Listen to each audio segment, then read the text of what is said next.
Every time she pressed Fu Huaishang about it, he brushed her off. They had to wait, he said. His parents would decide. But her belly was getting bigger by the day, and she was not about to let the Su family dictate her future alone. Auntie, please clear the table. I'm done. Zhou Qimeng called a maid over to take away her breakfast. She wandered out to the garden. Watching the neighbors stroll by after their morning meals, she remembered Yang Zhu's warning not to go out alone. Then an idea clicked. The next morning, she crept out of the house before the Su parents were even awake. She was careful.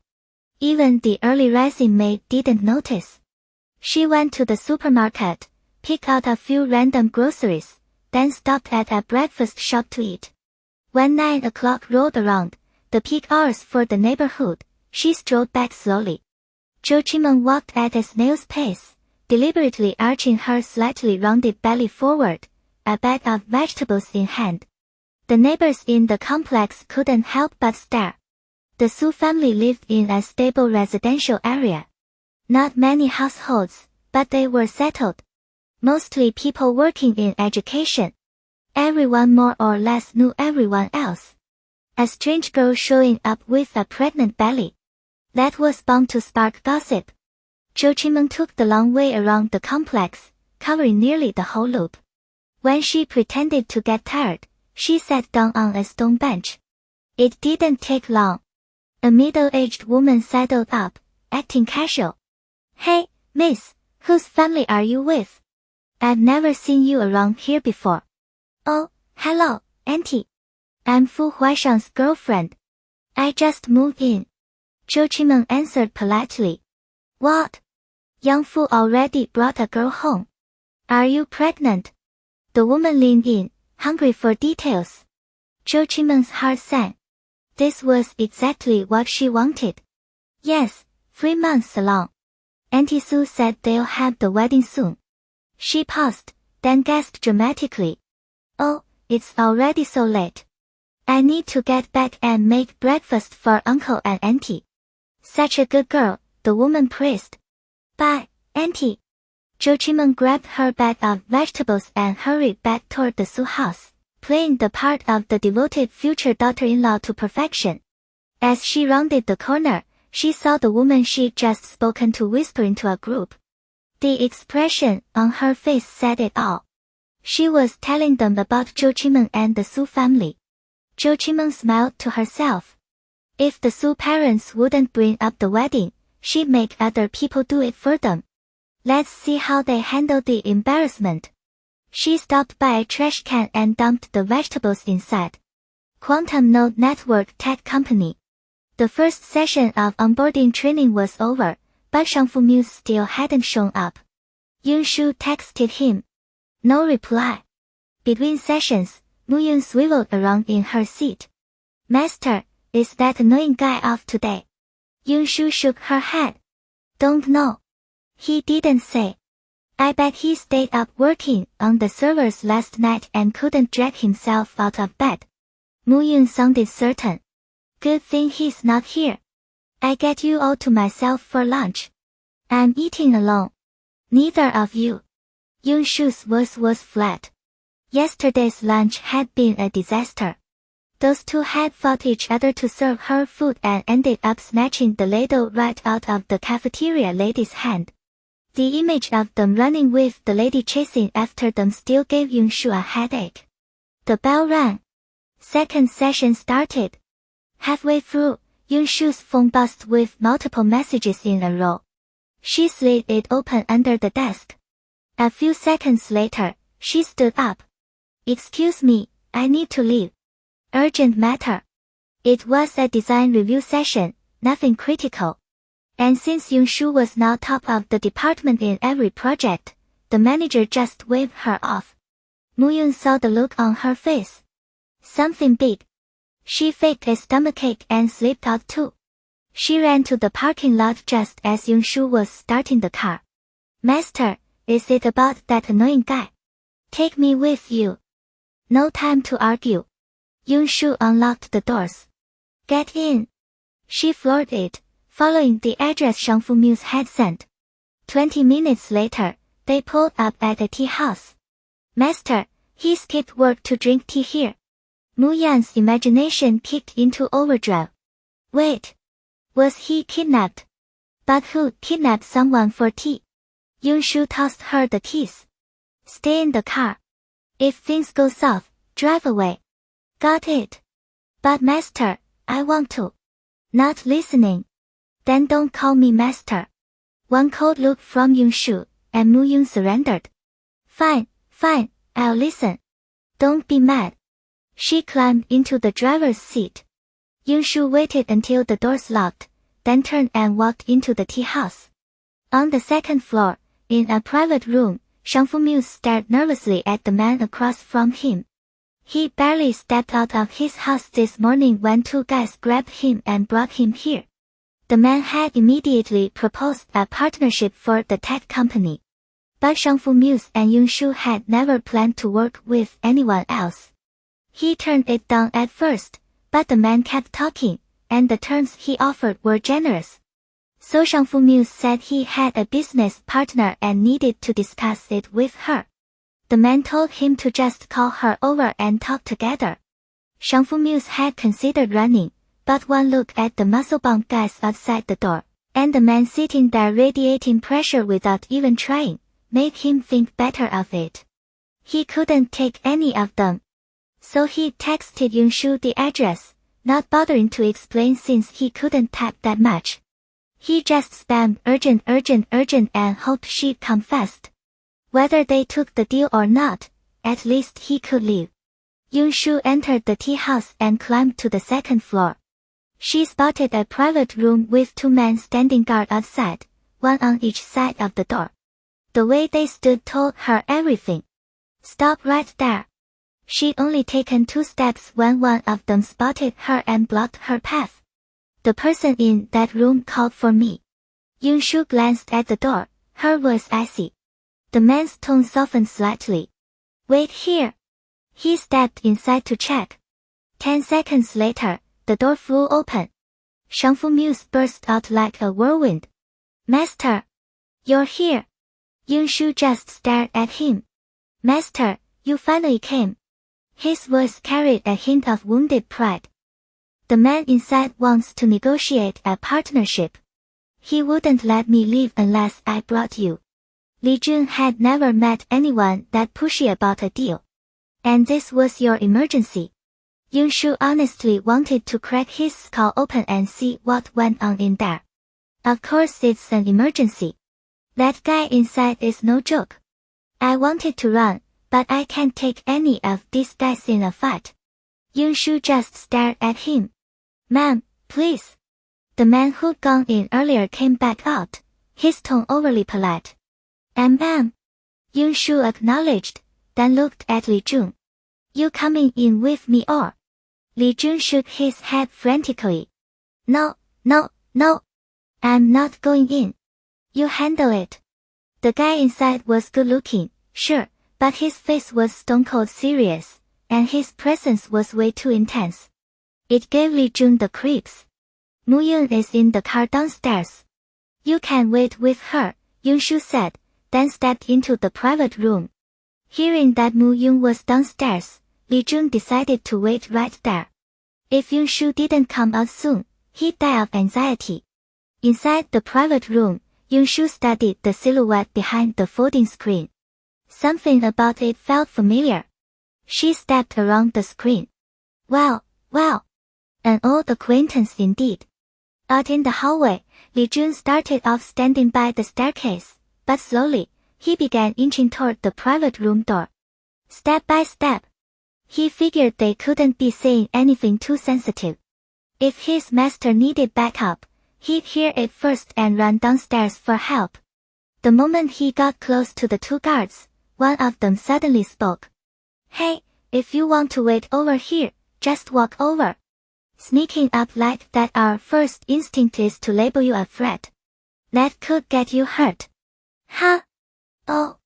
Li Jun hunched his shoulders and walked straight to the door as told. Nearly half an hour went by. Yunshu still hadn't come out, and Li Jun was getting restless. Hey, That man inside, is he your boss? No, the guard who'd spoken earlier answered. Then what is he to you?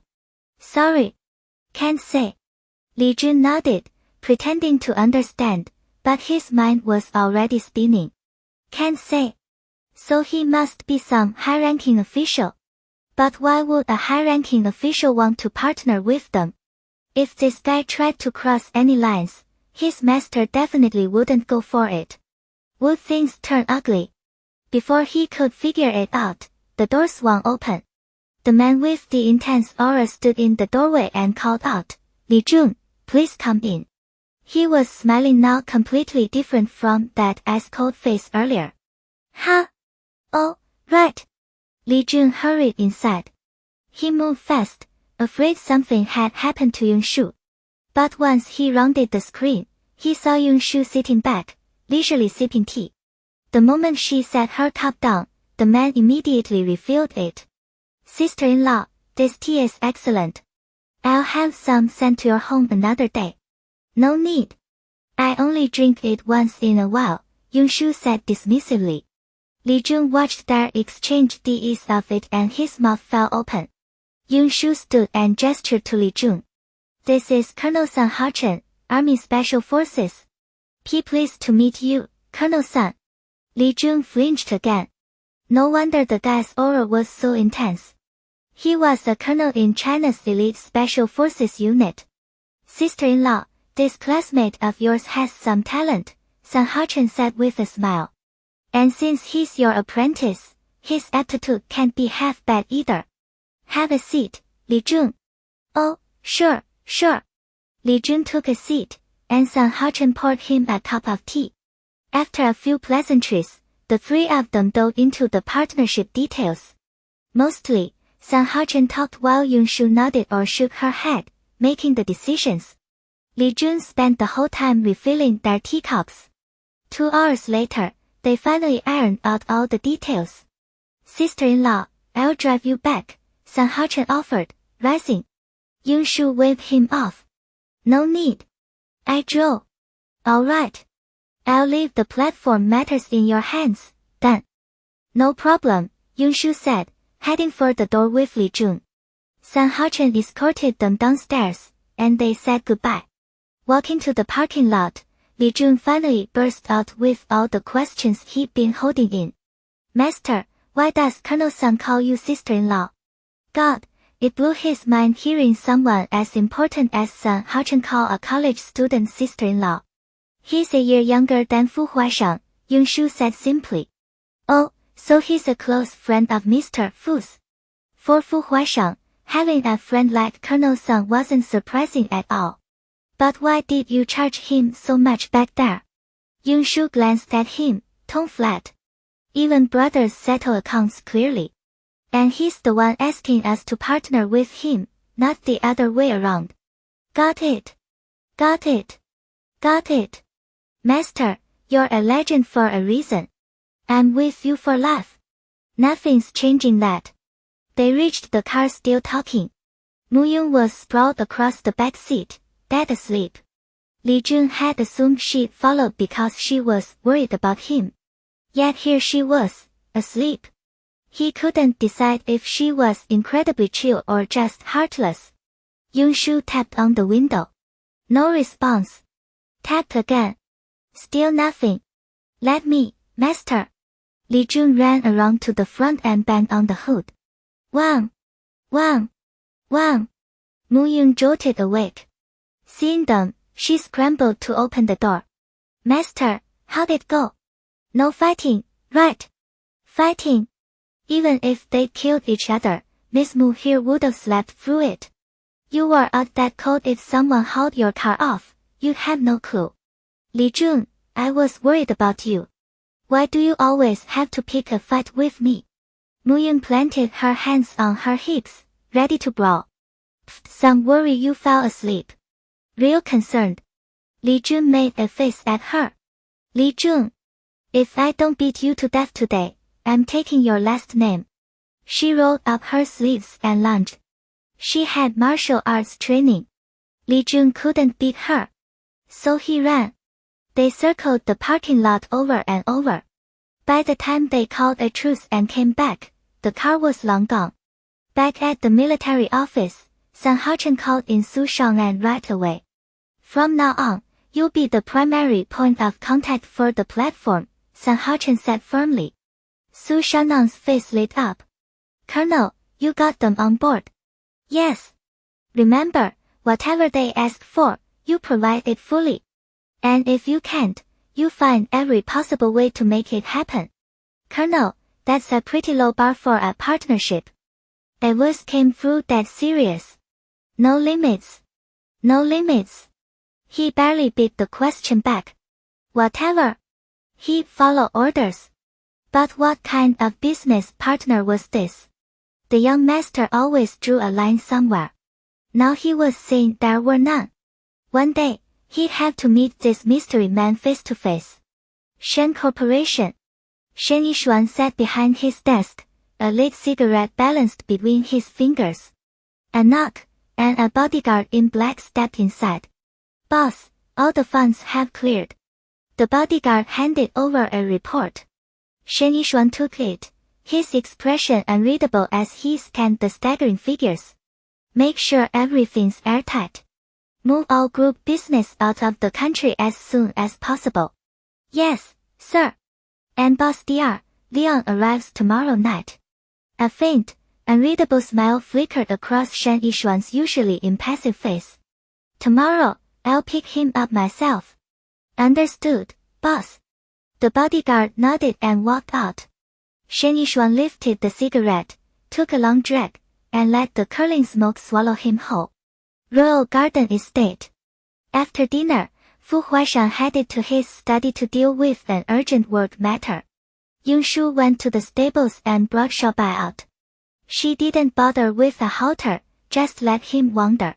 She walked slowly across the grass. Xiaobai trailed her for a while, then veered off to play on his own. When she stopped at a quiet spot and sat down, Xiaobai trotted back and settled beside her. Her fingers stroked the white horse's mane, and Xiaobai blinked, eyes half-closed in pure contentment. Most people liked petting cats or dogs. Yunshu preferred horses. It was an autumn evening, cool breezes, none of summer's stickiness or winter's bite. The garden this time of year was thick with floral fragrance, every corner bursting with blooms. She looked at Xiaobai and murmured, Xiaobai, I died in an explosion and got transmigrated here. What about you? How did you end up here? Xiaobai, of course, didn't answer. He just soaked up her slow, soothing strokes. Seeing that happy expression, a faint smile tugged at the corner of Yunshu's lips. Whatever. It didn't matter. As long as Xiaobai stayed right beside her. After the walk, she returned Xiaobai to the stables. Heading back toward the main house, she ran into Li Jun coming out, phone pressed to his ear, discussing travel arrangements to Europe. She stepped inside. Fu Huaishan spotted her the moment she entered the living room and immediately reached out his hand. You're back.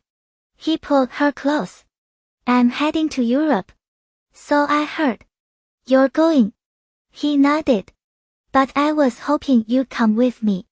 Think my wife might grant this humble wish of mine. School was on break next week, so she had no classes. She considered it for a second, then nodded. Okay. I'll go with you. The moment she said it, Fu Huaishan dipped his head and kissed her without a shred of restraint. These days, he couldn't stand being away from her for even a second. Since they'd gotten together, the man hadn't attended a single business banquet. His get-togethers with friends went from once or twice a week to zero. He finished work early and came straight home or brought the work with him, just so he could sit by her side while she did her own assignments. This Europe trip was already compressed to the bone, but 3 days was the hard minimum. 3 days without her felt like 3 years. It made him restless. So when Yunshu actually agreed to come, the young master was practically glowing. Early the next morning, Fu Huaishan brought Yunshu aboard his private jet, bound for Europe. After nearly 12 hours in the air, they touched down in country M. At his villa, the man changed clothes and immediately headed out. Yunshu took a nap. When she opened her eyes again, Fu Huaishang was just stepping out of the bathroom. Did I wake you? He tossed aside the towel and walked straight toward her. No. I just woke up naturally. Want to rest a little more? She asked. This man had gone straight into work the second they landed. On the plane, he hadn't stopped for a moment, keeping her company 1 minute, signing documents the next. She dozed off twice, but he hadn't slept at all. Fu Huaishang shook his head. No need. I already handled one item from the itinerary while I was out. So the rest of today it's just you and me. We're going out. I'm taking you to have some fun. Okay. Yunshu got up to freshen up. When she came out, she didn't see him right away, but his voice carried from the walk-in closet. Honey, you done? What is it? She headed over. The second she rounded the corner, whatever she'd been about to say evaporated. Warm light from the recessed fixtures spilled across the dark walnut cabinetry. He stood there in gray casual pants, low-waisted, hanging loose at his hips. The soft folds of the fabric barely covered him. His upper body was bare, and on his wheat-colored skin, a sharply defined 8-pack carved across his torso. His hair was still slightly damp. One hand braced against the wardrobe door, the other resting casually on his hip. When he shifted his weight, the muscles in his back moved beneath the skin. The light cast fine shadows across his ribcage, and a few water droplets still clung to the hollow of his collarbone. The man was absolutely, unfairly gorgeous. Honey, what color are you wearing? I'll match the palette. He turned as he spoke. Yunshu cleared her throat and pointed at random. I'm wearing the white set. Good. I'll wear white too. He pulled out a white top and paired it with black pants. They changed and headed out. Fu Huaishang's villa was near the city center, so they decided to walk. The whole way, the man kept a firm grip on Yunshu's hand, like he was terrified she'd get lost. Strolling those foreign streets, they soaked up the rare, unhurried moment. The autumn sun settled gently over them, warm and light. A street performer on the roadside sang a melody so captivating it pulled a small crowd of passers-by. Yunshu stopped. Fu Huaishang stopped right beside her. After a moment, Fu Huaishang took some bills from Li Jun and placed them in the box in front of the singer. When the song ended, they turned to leave. And that's when a little girl, golden hair, bright blue eyes, came running straight toward them. A few bright flowers rested in her little hands. Pretty sister, she said, her Chinese halting, want to buy flowers? Yunshu looked at the little girl's adorable face, about to ask the price, but Fu Huaishang had already paid. The girl's face lit up at the sight of the money. She handed him all the flowers, then skipped away. His big hand held the bouquet out to her. For my beautiful wife. A soft blush crept across Yunshu's cheeks. She took the flowers and brought them close, inhaling the faint fragrance. Thank you, husband. Every time she said husband, the corner of Fu Huaishang's mouth curled up before he could stop himself. They walked hand in hand and soon came across a cozy coffee shop. They stepped inside. The decor was simple but elegant, the rich aroma of coffee filling the air. They found a seat by the window, where they could watch the street and the people passing by. Fu Huaishang ordered 2 coffees and some pastries. The server brought them right away. They sipped their coffee, nibbled on the pastries, and took in the street view through the glass. Occasionally they'd catch each other's eyes and smile, the sweet atmosphere warm and soft like autumn sunlight. By the time they finished their coffee, it was only around 2 in the afternoon. There's an art exhibition up ahead. Want to check it out? Fu Huaishang said. Sure. She had no fixed plans anyway. Wandering around and seeing things sounded good. The exhibition was about 200 meters down the street from the coffee shop, right on the way to the city center. It was held in a place that looked like a museum, spacious, with plenty of paintings on display, mostly European abstract pieces. Yunshu and Fu Huaishang strolled slowly, stopping now and then to exchange a few words about the more striking works. Mr. Fu, I didn't expect to meet you here. A blond man approached, speaking flawless English. Long time no see, Fu Huaishang returned the greeting. They exchanged pleasantries, but the man kept glancing at Yunshu, a flicker of interest in his eyes. If you keep staring at my wife like that, you lose your eyes. Fu Huaishang's voice turned icy, a clear warning in his gaze. Sorry. The man apologized repeatedly. Fu Huaishang, you talk with your friend. I'm going to look around. Yunshu nodded toward the paintings ahead. He nodded. Sure. I'll find you in a bit. Okay. She walked forward, a bodyguard trailing not far behind. Yunshu stopped in front of an entire wall covered with paintings of the sky, like an endless stretch of blue laid out before her. Her eyes were drawn to the deep shades of azure. She could almost feel the vastness, the infinite openness of the sky. She studied each painting carefully, a swell of emotion rising in her chest. The abstract depictions of the sky were different from the straightforward landscapes she was used to seeing back home, but they conveyed a unique mood. The bold brush strokes and layered colors captured the ever-changing, mysterious nature of the sky, pulling her in. When she reached the last painting on the wall, she stopped abruptly, as if frozen by some invisible force. The image was simple, blue sky, white clouds, and a lush green forest painted below. And yet, this seemingly ordinary painting made her pause. Her eyes swept over the canvas, and suddenly a strange feeling hit her, like she had missed something important. Without thinking, she stepped closer, wanting a better look.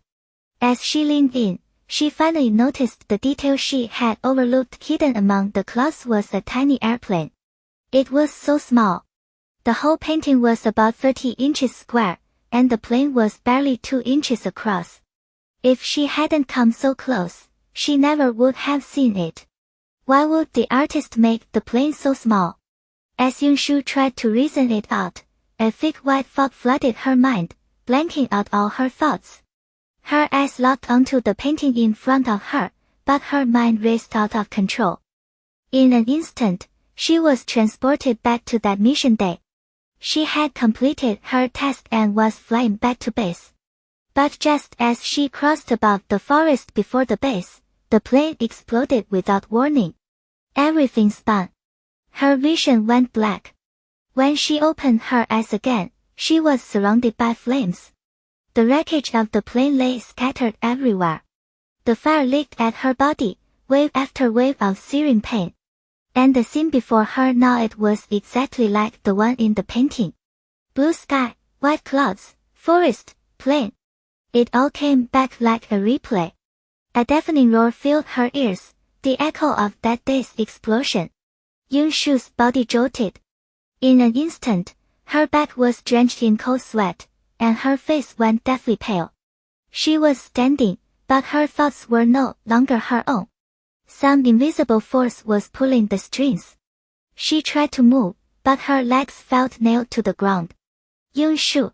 Fu Huaishang's voice came from behind her, and his hand wrapped around her shoulder, pulling her out of the haze. You like this one?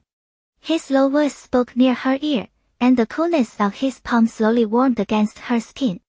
Oh, no. Just looking, she answered quickly. He pointed toward the hall on the left. There are more over there. Let's go see. Okay. Fu Huaishang took her hand and led her left. Before she turned away, Yunshu looked back at the painting one last time. But this time, nothing strange happened. Probably just overthinking it, she told herself silently. After that, she moved through a few more paintings, but none of them stirred that strange feeling from earlier. She was probably reading too much into it. As they left the exhibition, a staff member quietly took down the painting that had caught Yunshu's eye. Their last stop was dinner at a restaurant downtown. The building was only 10 stories, but it stood out sharply against the surrounding towers. By the time they arrived, the place was packed, almost every table taken. Li Jun walked straight to the host, exchanged a few words, and they were immediately led to an elevator. It shot to the top floor without stopping. Up there, a glass-walled dining room filled the entire space.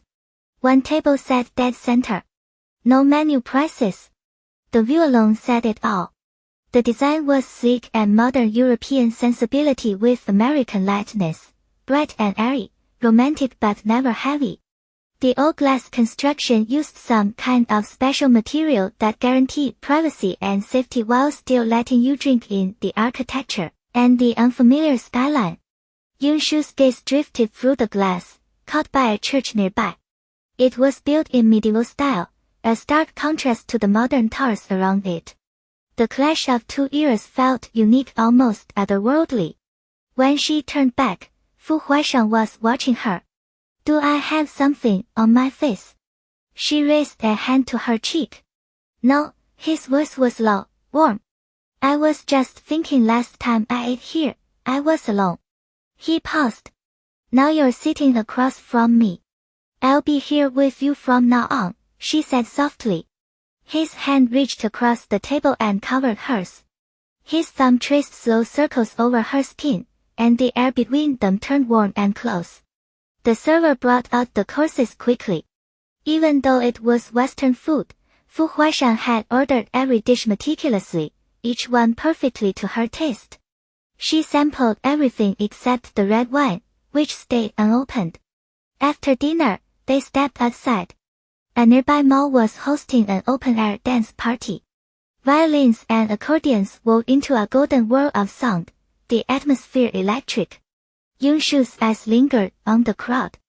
Without a word, Fu Huaishang took her hand and led her straight into the middle of it. The music moved in three-quarter time, flowing around their ankles like water. His fingertips settled on her waist light, firm, guiding her with effortless precision. She tilted her head up and met his eyes, dark as deep water. Petal dust from the night breeze clung to her lashes, catching the light and making her look impossibly beautiful. They moved like two fish gliding through ripples, intertwined and seamless. When she spun, her hair flew like a waterfall, brushing his jaw in a teasing whisper. The air held notes of sweet citrus and cedar, tangled together into something intoxicating. He was striking. She was stunning. Together, they stood out brilliantly in that sea of blonde, blue-eyed strangers. Murmurs swirled around them like a distant tide, but neither of them noticed. Only Fu Huaishang's breath brushed her ear, carrying a quiet whisper. Wife, you're beautiful. The words hit like a spell, sending her heartbeat into overdrive. Under the lights, their shadows overlapped into one unbroken circle, a circle that, under countless admiring glances, danced into the most moving story of the night. They got back to the villa at 10. Fu Huaishang had wanted to keep her out longer, but Yunshu knew he hadn't rested all day, so she firmly insisted they go home and sleep. Okay, if wifey says sleep, we sleep. His obedient tone should have been reassuring, but something about it made her suspicious. Once inside, Fu Huaishang headed straight for the master bathroom. Yunshu checked the site information Lu Ting had sent, then used the other bathroom. When she came out, he was already sprawled on the king-size bed shirtless, the sheet riding low on his hips, his eyes fixed on her like a predator. Come here, wife. Let's sleep. A lazy smile tugged at his lips as he patted the space beside him. She walked over. Just as she was about to sit down, she spotted two boxes on the nightstand. She looked closer. One box read Wu count. That meant 10 total. Her cheeks ignited.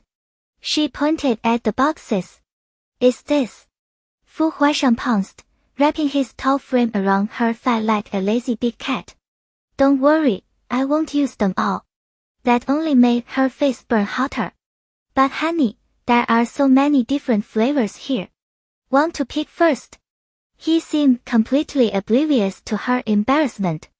Whatever you like, I'm good with it. Her heart hammered so hard she thought it might jump out of her chest.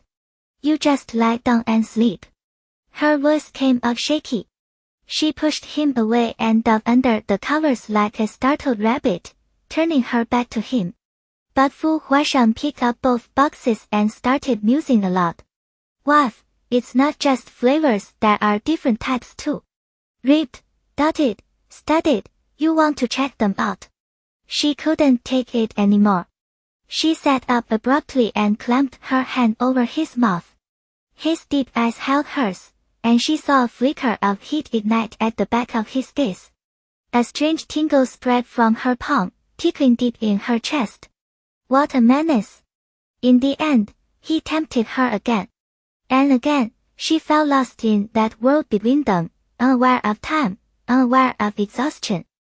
The next morning, sunlight cut through the curtains and spilled across the bed. Yunshu opened her eyes slowly. Everything ached. Beside her, Fu Huaishang was still out cold, one arm locked around her like she might vanish if he let go. She slipped carefully out of his hold and made her way to the bathroom. The mirror stopped her cold. Marks covered her body, and her face went hot all over again. For the next 2 days, Fu Huaishang's schedule was brutal. He left early every morning, but no matter how packed his day got, he always made it back in time for dinner with her. Just when Yunshu figured today would be the same, he walked in mid-afternoon. She was curled up on the sofa, half watching some soap opera, when the door opened. She turned. Fu Huaishang crossed the room. You're home early. Finished everything. I'm taking you somewhere. His dark eyes held that look, the one he only ever gave her. Okay. Let me change. She stood to head upstairs. A big hand caught hers. Wife. You're not going to ask where. No need. I know you're not selling me off. Sell you. A low laugh. I'd sell myself first. Yunshu smiled. Exactly why I don't ask. They got ready and headed out. The car rolled along a straight road leading out of the city. The view through the window unspooled like a painting. The honking chaos of downtown faded behind them. The suburban air turned crisp and clean. The landscape opened wide. Time blurred. The drive stretched on so long it felt like the road had no end. At last, the car stopped in front of a castle. Not a metaphor. An actual, towering, magnificent castle. Fu Huaishang got out and opened her door himself. Yunshu stared up at the stone and spires, then turned to him. We're staying here tonight. His lips curved. Up to you. Whatever you want. He took her hand and led her toward the entrance. The massive doors swung open, and a solemn, elegant stillness wrapped around them. It felt like walking straight into a dream. A giant crystal chandelier spilled soft golden light across the hall. Hand-woven rugs stretched underfoot, plush and intricate. Every detail whispered old money and obsessive refinement. Like stepping into a European oil painting. Breathtaking, almost dizzying. Fu Huaishang leaned close, his voice low in her ear. You like it? I do. Who wouldn't? Then a thought hit her. She looked at him. You bought it. He nodded. But I thought all your money was with me. Do you have a secret stash or something? He laughed, a careless, devilish smile breaking across his handsome face. Wife. Your husband's best skill is making money. I don't need a stash. Yunshu let that sink in. Very self-aware. His smile deepened. He looked at her like she was the only thing in the room worth seeing. I bought the castle, but it's in your name. So it's yours. And of course he paused. I've always been yours too. His voice was quiet. The words were simple. But they landed hard. Their eyes locked, and the rest of the world just stopped. The air turned thick, charged. Fu Huaishang couldn't fight it. He leaned down and brushed a soft kiss over her lips. Brief. Unforgettable. He knew his self-control around her was hanging by a thread, especially here, in this light. Afraid he'd lose it entirely, he pulled back. There were other things to show her first.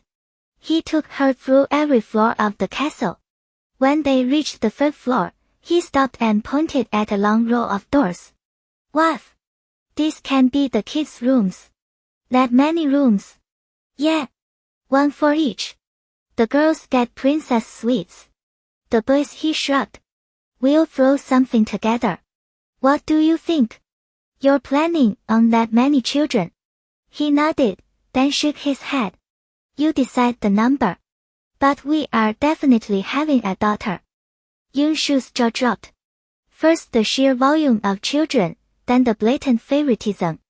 Who knew he'd turn out to be such a girl dad? If they ever had a daughter, she'd be spoiled beyond belief. So you like girls, she said. Love them. Daughters only. But we need at least one son. Otherwise, who's going to run the company for our daughter someday? So the son gets born to be the workhorse, and the daughter just enjoys her life at home. Yunshu stared at him, speechless at how casually he mapped it out. She lifted a hand and gave him a slow thumbs up. You're something else. She couldn't even imagine how pitiful any future son would be. Night fell. Distant stars dotted the sky like scattered gems, their light soft and spellbinding. Out on the castle's wide terrace, Fu Huaishang held Yunshu gently. They stood together in the quiet, drinking in the dark. A light breeze tugged at their hair. It carried a hint of coolness, but it didn't touch the warmth radiating between them. Then a crisp phone alarm sounded from Fu Huaishang's pocket, cutting through the silence. Yunshu looked up, startled. Before she could ask, he spoke first. Wife! Look ahead. She lifted her gaze. The pitch-black sky in front of her exploded into fireworks. Brilliant colors burst open in the night, blooming high above the castle. The glow washed over the stone walls, turning everything into a dreamlike fairyland. Fireworks kept breaking overhead. Some opened like flowers. Others streaked across the dark like shooting stars. Others twisted and danced like silver serpents. Every shape, every color, stunning and distinct. Watching this surreal scene, Yunshu finally understood what he meant. Under this star-scattered sky, the fireworks and the stars painted a perfect picture together. The castle. The fireworks. The man standing beside her. Everything was so perfect. Waves of emotion rolled through her chest. A warm current, pure as a spring, flowed outward and soaked through every part of her being. Behind them, Li Jun watched the pair and let out a sigh. If I wasn't standing here seeing this with my own eyes, I'd actually believe Gu Hongxian when he said the boss was about to become a monk. Beside him, a bodyguard shot him a cool look and said nothing. Seriously, you think the boss is gonna turn into a totally whipped husband? Li Jun was genuinely curious. Because what he was looking at right now was Fu Huaishang completely unable to tear himself away from Yunshu. Why don't you go ask him yourself? You man, I can't talk to you about anything. If he had the guts to ask that question, would he be standing here gossiping right now? Then don't talk, the bodyguard said flatly. Li Jun cursed under his breath. How did this guy not even know how to gossip? He honestly questioned why they were even friends. Just then, Yunshu's phone rang. She pulled it out and saw Shen Yishuang's name on the screen. She answered. Hello. Sis. Father. Father's gone. Shen Yishuang's voice was raw, splintering with tears on the other end of the line. Yunshu's grip tightened around the phone. A few seconds passed before she spoke. I understand. I'm coming back now. The Fu residence in the capital lay under a heavy, suffocating silence. Even though only Shen Yishuang lived there now, the staff who had served the family for years could still feel the weight of Master Fu's death sinking deep into their bones. Inside the funeral hall, Shen Yishuang knelt before his father's portrait, eyes red and swollen, dressed in white mourning clothes. Yang Zhu stayed close by, helping receive the guests as they arrived. Ever since Yunshu rescued him, Master Fu's body had been in steady decline, organs failing one after another. The best doctors had done everything they could, but there was no miracle coming. The night before, as if he sensed his time had arrived, Master Fu called Shen Yishuang to his bedside. They talked through most of the night. At dawn, Shen Yishuang discovered his father had removed the life support monitors himself. He'd already stopped breathing. Yu Shun, my deepest condolences. Yes, your father wouldn't want you to grieve like this. Two of Master Fu's old friends couldn't bear seeing the boy so shattered and tried to offer comfort. Thank you, uncle. Shen Yishuang forced the words out, swallowing down his grief. But the fact that Shen Yishuang stood here alone now, the sole pillar of the family with Master Fu gone, drew murmurs rippling through the room. What's going on with the Fu family? Master Fu had 2 daughters, didn't he? Where are they? One businessman who had worked with the Fu company asked. Another man jumped in right behind him. Exactly. Only the son is here. The guy beside him is Master Fu's assistant. He's not even family. And his wife isn't here either. Hearing that, someone further back chimed in. I heard a while ago that Master Fu's household was a complete mess. Could it be neither of those daughters are actually his? Where'd you hear that? The others perked up instantly, pulled in by the gossip. Listen, hardly anyone knows this. Here's how it went. The man dropped his voice and started whispering. By the time he finished, the group was staring at Master Fu's black and white photograph with thin, mocking smirks. Getting cuckolded, raising another man's children, that was pure humiliation for any man. The first man shifted his tone. But now that Master Fu's gone, that kid's still in school. He won't be able to hold the Fu company together. So, what do you say we make a move? His meaning was clear. His gaze locked onto Shen Yishuang, still kneeling. The plan forming in his head wasn't hard to read. The Fu Group wasn't some multinational giant, and it was already in decline. But as an old establishment in the capital, it still carried weight. These men all ran their own small companies. Alone, none of them could swallow the Fu Group. So the first man had proposed splitting it up among them. That would launch all their businesses to the next level. The others listened, and greed flickered openly in their eyes. Fine. Let's set up a meeting tomorrow to talk terms. One of them said, already hooked. But before anyone could answer, a new group appeared at the funeral hall entrance. Over a dozen black-suited bodyguards moved swiftly into position on either side of the doors, their expressions hard and grim. Everyone turned, straining to see who was arriving. Then, draped in black, Fu Huaishang and Yun Shu stepped through the entrance. Most people didn't recognize Yun Shu. But the man beside her, everyone knew Fu Huaishang. This, why would CEO Fu come to a funeral like this? The man who had proposed carving up the Fu Group found his voice shaking. The Fu Group never did any business with Fu Corporation. Are they connected somehow? That makes no sense. If they had a connection, why wouldn't they have worked together before now? And who's the woman beside him? Speculation rippled outward through the crowd. Before anyone could piece it together, Shen Yishuang spotted the new arrivals from where he knelt. He scrambled to his feet and ran toward them, his voice cracking wide open. Sis! He crashed into Yun Shu's arms, burying his face against her shoulder as sobs tore out of him. Yang Zhu watched, his own eyes rimmed red. He was the only one at the company who knew the full truth about the Fu family. Thinking of how well Master Fu had always treated him, and how only Shen Yishuang had been here to keep vigil through the night, his heart ached. Thank God the eldest daughter had come. Yun Shu let him cry. After a few minutes, she gently pushed him back. Stop crying, she said, her voice steady and firm. You're the only man left in the Fu family now. Start acting like it. She walked past him to the front of the funeral altar. Yang Zhu handed her a lit incense stick. Eldest miss.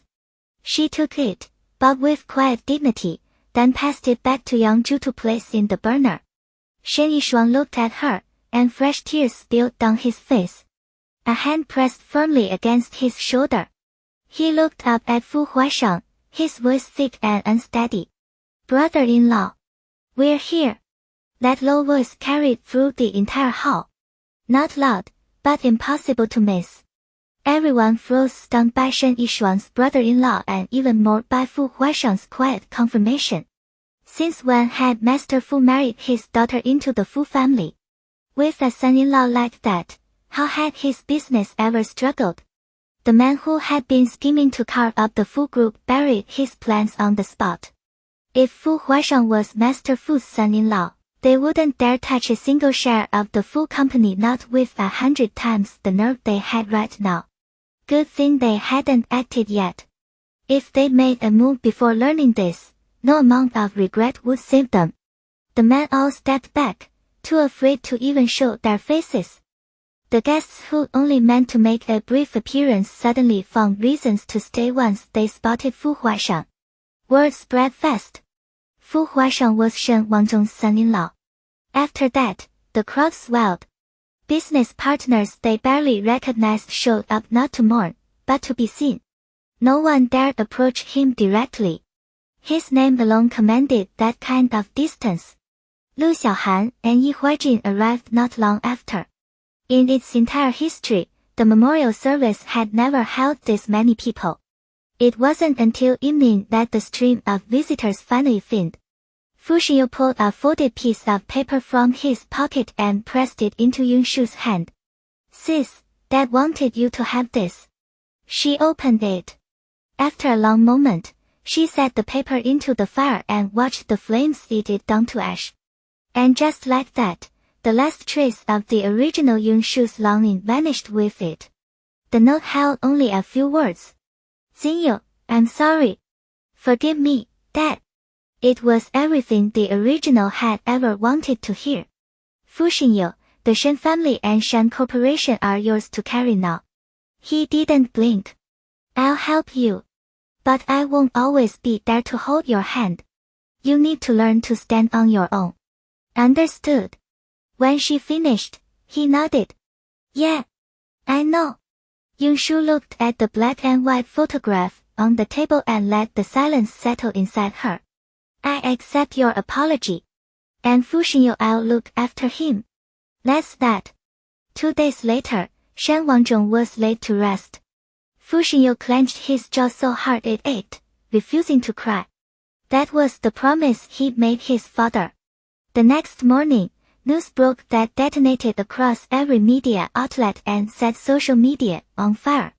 Shen Corporation announced an alliance with the Fu family conglomerate.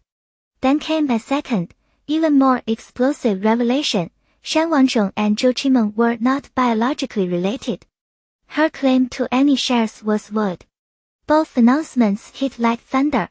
Speculation and rumor flooded every corner of the internet. Compared to the Shen Fu alliance, Zhou Qimeng's parentage barely registered as a footnote. The people who already knew Fu Huaishang was Shen Wangzhong's son-in-law weren't surprised. They saw the connection and the interests behind it clearly enough. But the general public had no idea. To them, the Shen family had simply latched onto the Fu dynasty. Some called it a brilliant strategic move. Others muttered about backroom deals. Either way, the alliance dominated every conversation. "Sis, if we team up with brother-in-law's company, won't people say we just rode his coattails?" Fu Xinyu watched Yunshu eat lunch, his brow tight. She chewed a piece of beef and gave him a level look. "Do you actually know how to run a company right now?" He shook his head. "No. Exactly. When you don't have the skills, isn't it smarter to find someone who does? Your job is to study. Once you're capable, you can take the reins yourself. And as for riding Fu Huaishang's coattails, he's my husband. Who exactly am I supposed to lean on? Stop worrying about what other people think. We live our own lives. Focus on what actually matters." "That makes sense." Fu Xinyu nodded fast, like a baby bird pecking at seed. Her logic was unassailable. Yunshu had zero interest in running the company, and Fu Xinyu was too green. Hiring outsiders was a gamble. But the man at home already knew the business inside and out and was damn good at it. Why not hand it to him? She didn't believe for a second that Fu Huaishang would swallow Shan Corporation whole. Trusting him was the simplest, best choice. Across the city at the Su residence, Zhou Qimeng was still floating in her bubble of happiness, completely unaware her good days were numbered. Her earlier act had convinced the neighbors that she and Su Zongyuan were about to walk down the aisle. One afternoon, Yang Zhu and Su Zongyuan came home from work to find a cluster of neighbors already offering congratulations. Confused, they listened as everyone urged them to invite the whole community to the wedding banquet. Then it hit them. Truth was, neither of them had ever liked Zhou Qimeng. They hadn't planned any wedding at all. That was why Yang Zhu had told the girl to keep a low profile. But now the whole neighborhood was buzzing. The couple, painfully conscious of appearances, reluctantly agreed to rush things. Back inside, Yang Zhu called Zhou Qimeng over. She offered a fake apology for not bringing up the wedding plans sooner, then smoothly shifted gears and announced it would happen soon. Joy nearly choked Zhou Qimeng. But when Yang Zhu suggested both families sit down to discuss the arrangements, she scrambled for excuses. Not only was Shen Wangsheng not her real father if he were still alive, he'd probably strangle her for getting pregnant out of wedlock and scheming her way into the Su family. Forget wedding negotiations. He'd have thrown her out that night. So she stalled. Days earlier, when Yang Zhu had pressed her, Zhou Qimeng lied and said Shen Wangsheng had gone to Europe for 6 months and told her not to wait for him to handle this. Yang Zhu was suspicious, but Zhou Qimeng tossed out another shiny distraction. She mentioned her sister Yunshu was seriously dating Fu Huaishang, and an engagement was likely. The name Fu Huaishang lit Yang Zhu's eyes like a match. Already calculating the benefits of a connection to the Shen family, she and her husband set the wedding for this weekend. In her room, Zhou Qimeng stood over the jewelry laid out before her, practically vibrating. She'd heard about Shen Wangzhong's death yesterday. It didn't touch her excitement. She was about to become the young mistress of the Su family. Baby, do you think I'll be the most beautiful bride tomorrow? She held up the wedding dress, posing with it. Su Zongyuan lay sprawled across the bed, eyes glued to his phone. Gorgeous. You're the most gorgeous woman in the world, okay? Su Shang'an didn't even glance up from his phone. That got under Muyan's skin. She hurled the comb at the vanity and shot to her feet. You didn't even look at me. What the hell is that supposed to mean? Su Shang'an had never seen her as more than a fling. He sure as hell hadn't planned on getting shackled by marriage this soon. But marriage was unavoidable now, and the resentment he'd been choking down finally boiled over. He threw his phone aside and launched off the bed, his face twisted with rage. Mu Yun, do you get off on starting shit every single day? He snarled. I've been putting up with your crap for way too long. He closed the distance, his tall frame swallowing up the space between them. She barely reached his shoulder, and he used every inch of that advantage. She stumbled back, her voice tight. What are you doing? I'm warning you. I'm your wife now. We're getting married tomorrow, so don't you dare. Su Shannon's hand shot out and closed around her throat, silencing her. He was done listening to her whine about marriage and wifely duties. Let's get one thing straight, Mu Yun. You forced this marriage on me. I never wanted any part of it. If you know what's good for you, I'll let you keep your spot as the young Mrs. Su and keep your mouth shut. But if you keep pushing me. His gaze dropped to her slightly rounded belly, his eyes turning cruel as his grip tightened. That kid is dead weight as far as I'm concerned. Don't think carrying my child makes you safe. Piss me off enough, and I'll make sure both of you disappear. Mu Yun froze, eyes wide with terror. She'd seen him angry before, but never like this. He released her just as suddenly, a sliver of rationality returning. Moya crumpled to the floor beside the dresser, gasping and coughing. From the floor, she watched him climb back onto the bed like nothing had happened, already reaching for his phone to pick up his game again. That was the moment she finally saw his true colors. Before she could process it, the bedroom door flew open. Youngju stood in the doorway, pale with fury. "Mom!" Moya lifted tear-filled eyes, desperate for sympathy. The slap cracked through the room like a whip. Moya's head snapped to the side, her hand flying to her stinging cheek. She'd never imagined Youngju would hit her. Even Su Shang'an looked up from his game, stunned. "Don't you dare call me mom. I am not your mother." Youngju was shaking with rage. Slapping the girl was the least of what she wanted to do. "You told us your father was on a business trip in Europe. So what the hell is this?" She slammed a tablet onto the vanity. Moya couldn't bring herself to look. Su Shang'an snatched it up instead. "Shen Wangzhong is dead." He read the Shen Group's official announcement aloud, each word hitting like a punch. "You are not Shen Wangzhong's biological daughter, inheritance claim invalidated." Moya's face went white. She dropped her head, unable to look at either of them. "Oh, you lying bitch. You played me into this marriage." Su Shang'an jabbed a finger at her. "No wonder you were so damn desperate. You knew the truth was about to come out. Shen Wangzhong is already dead, and you told me he was on a business trip. I can't believe I fell for your bullshit." The Shen and Fu families had just formed a powerful alliance. Everyone said Zhou Qimeng and Fu Huaishang's marriage was rock solid. The Su family had assumed marrying Moya meant hitching a ride on that aircraft carrier. But this woman was a counterfeit. The marriage certificate was already signed. The wedding invitations had gone out. The Su family was a laughingstock. "Mom, the wedding is off. I don't want this fake." A wave of pure relief washed over Su Shang'an. Finally, he had an escape route. "What wedding?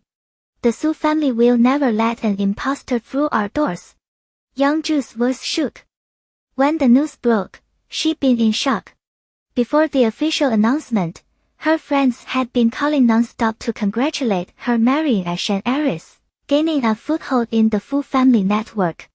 Youngju had been over the moon. Now she couldn't even bring herself to answer her phone. The finality in their words sent Moya into a full-blown panic. Tears streamed down her face. She threw herself to her knees, clutching at the hem of Youngju's skirt. "Mom, please, just let me explain. It's not what you think. Get off me." Youngju jerked backward, disgust twisting her features. "We don't want to hear your excuses. My son is not marrying you." She turned to Su Shang'an. "Take her to the Civil Affairs Bureau tomorrow and get this marriage annulled. I don't care what she does with the baby. The Su family has no use for it." Su Shang'an, who'd never wanted this marriage in the first place, could barely contain his glee. "You got it, Mom." He took Youngju by the arm and steered her toward the door. "Don't be upset, Mom. We're not letting this fake anywhere near our family." Moya heard their voices fading as the door swung shut behind them. Her heart slammed against her ribs. Everyone knew she wasn't Shen Wangzhong's daughter now. She could never use the Shen family name to land another man. And she was pregnant with a child Youngju had just declared the Su family didn't want. What was she supposed to do? Her mother was in prison. She had no idea who her real father was. The Shen family was out of the question. The Su household was her only option, her only refuge. The image of herself on the streets, homeless and pregnant with nowhere to go, made her entire body shake. Outside the bedroom, the household staff was already moving through the house, following Youngju's orders and taking down every last wedding decoration. The flurry of activity sounded almost like they were setting up for a celebration instead of tearing one apart. Not long after, Su Shengyuan came home early from work. The grim look on his face told Yang Zhu everything she needed to know before he even opened his mouth. He dropped his briefcase and sank onto the sofa, defeated. Yang Zhu rushed over and pressed a cup of tea into his hands. Don't be upset, honey. I already told Shanglan to take her for the annulment tomorrow. We are not letting that imposter into this family. Su Zhongyuan's face relaxed a fraction. He rubbed his throbbing temples and exhaled slowly. But he couldn't shake the memory of how his co-workers looked at him that day. I took a few days off, Su Zhongyuan said, brushing past it. I need real rest. No way he was going back to those smug faces. Yang Zhu nodded. Fine by me, honey. Take all the time you need. Tomorrow I'll throw that fake little tramp out myself. Upstairs in the bedroom, Zhou Qimeng paced, still hunting for an escape route. Then a slip of paper slid under the door. She snatched it up. Her eyes sparkled with something cold and calculating. You pushed me to the edge. Don't blame me for what comes next. She grabbed her phone and tapped fast. The payment cleared. A satisfied smile curved her lips. On the outskirts of the city, a single villa sat alone on barren land, forgotten. It had been meant for a residential development that never happened. Now only this shell remained raw, unfinished. From a distance the place looked completely abandoned, the exterior walls not even sealed. But step past the rusted iron gate and the inside told a very different story. 4 heavily armed bodyguards in black stood guard at every corner of the garden. Their vigilance was absolute. Past the hallway, the living room hit you all at once. Every detail, the scale of the space, the furniture, the finish was top-tier luxury, nothing left to chance. On the second floor, a sunflower oil painting hung on the left wall. It wasn't just an art piece. It was the key to the villa's real heart, the basement. A hidden mechanism opened the painting like a door, revealing a staircase that dropped underground. The stairs were wide enough to drive a small car down. No cramped feeling. White painted walls lined the passage, polished marble tiles gleaming under the lights. 200 meters in, a blast-proof glass door blocked the way. Iris recognition.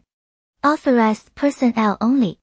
Beyond it, an enormous underground space filled with complex instruments and precision equipment, a laboratory. But look closer and you'd see medical devices that blurred the line between research and something far darker. A white-haired old man hunched over the instrument table. His wrinkled hands worked with practiced precision. One hand held a dropper, carefully releasing liquid into a glass bottle. The other gripped the bottle steady. A secret concoction taking shape. Footsteps echoed across the smooth floor. The sensor door. Someone had entered. The old man didn't flinch. Only 2 people had access here, him and his employer. He kept his eyes on the work. Shen Wangzhong, dressed in a white suit, approached the lab table and waited in silence until the old man set down his tools. How's the progress today, Dr. Liang? His expression was tense. If you need anything, just say the word. Dr. Liang glanced at the table, then opened a notebook beside him and flipped through a few pages. After a moment, he shook his head. His voice came out hoarse. Nothing more for now. I just need more time. Shan Wangzhong's face relaxed. He pulled a check from his suit pocket and placed it on the table. Second installment. Please confirm. Dr. Liang noted the amount. A satisfied nod. But he didn't pick it up. Mr. Shen keeps his word. A pleasure. Of course. I'll push things along as fast as I can. Then I'll thank Dr. Liang in advance. Shen Wangzhong gave a slight bow. You can go. I'm about to start the next stage. Dr. Liang pulled on a mask and picked up the dropper again. Shen Wangzhong nodded. Of course, Dr. Liang. I'll leave you to it. He turned and left the lab. Only when he was sure Shen Wangzhong was gone did Dr. Liang set the dropper down. He grabbed a spray can from the table and misted something over the check, then activated the lab's sterilization system, letting it sanitize the entire space. When the cycle finished, he picked up the check, examined it carefully, and after a long pause, tucked it gently into his pocket. That night, the Su residence. Zhou Qimeng stayed in her room. She didn't dare come out.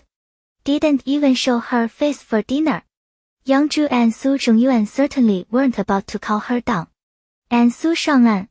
The second he heard he was off the hook for the marriage, he bolted to hang with his friends.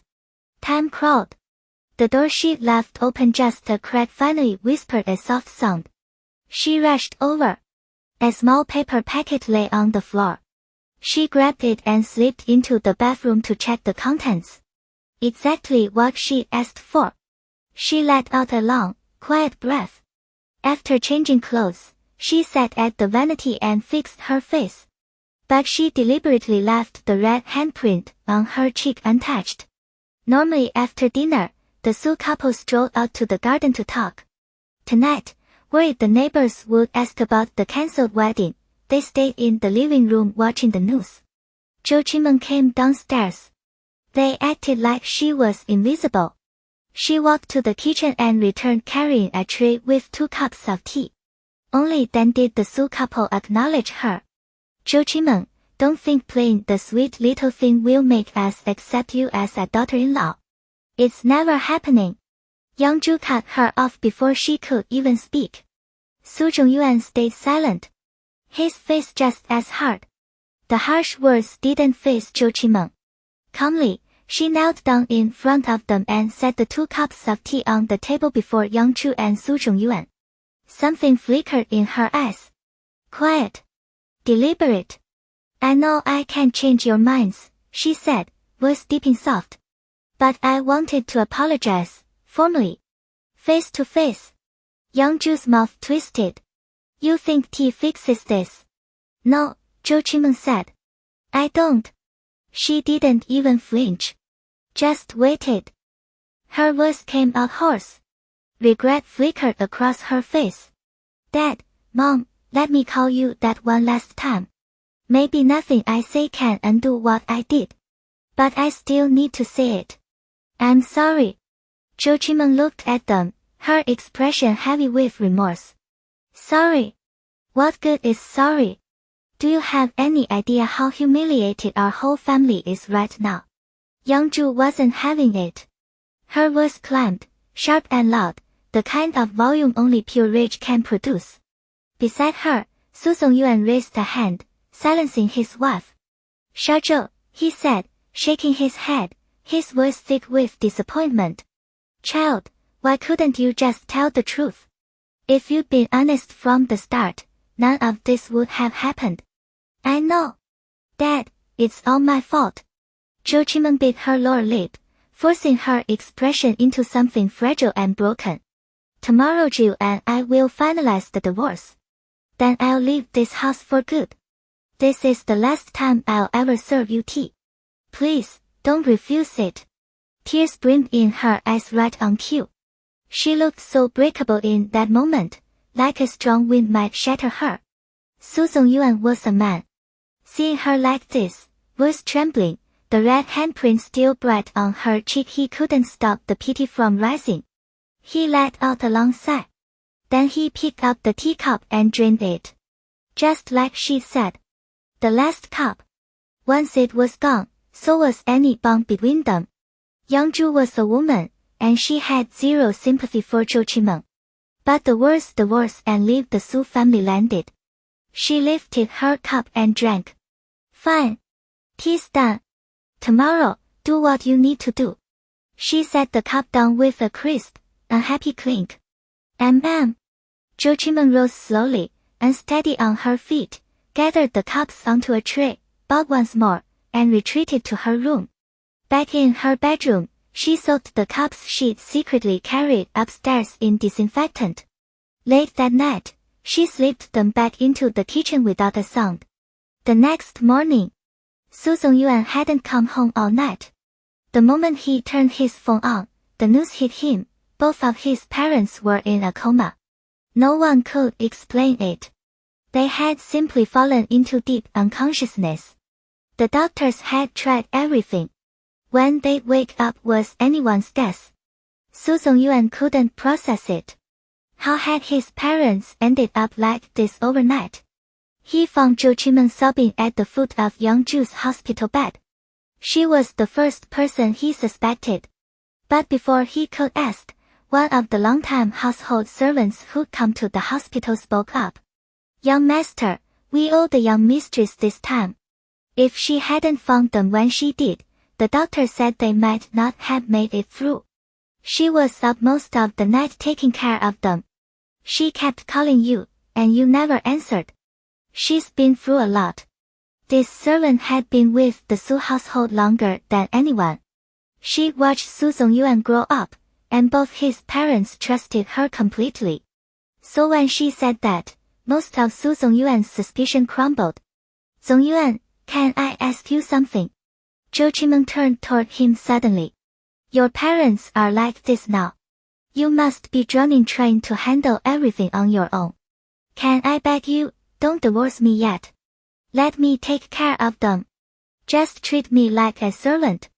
Please." Her eyes were red-rimmed, bloodshot. "They were so good to me. I can't just walk away when they need someone." The moment he heard she wanted to stay and care for his parents instead of running, the last trace of doubt in Su Zongyuan's mind vanished. He didn't speak. He just gave a slow, heavy nod. Zhou Qimen immediately broke into tears. Thank you. Then she hurried off to fetch water to wash Yang Zhu's hands and face. Su Zongyuan sat nearby, watching her move around the room. Something inside him quietly began to shift. Wednesday.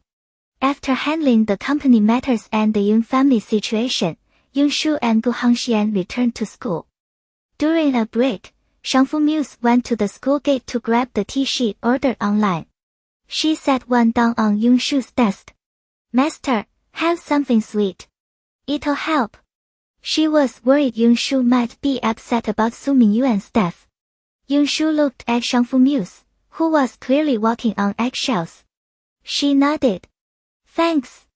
But I'm fine." "Of course you are. My master isn't that fragile." "But, master, the rumor going around school is that you and Fu Huashang already got married. Is it true?" Shangfu Muse leaned in, curious and clearly hungry for details. We did."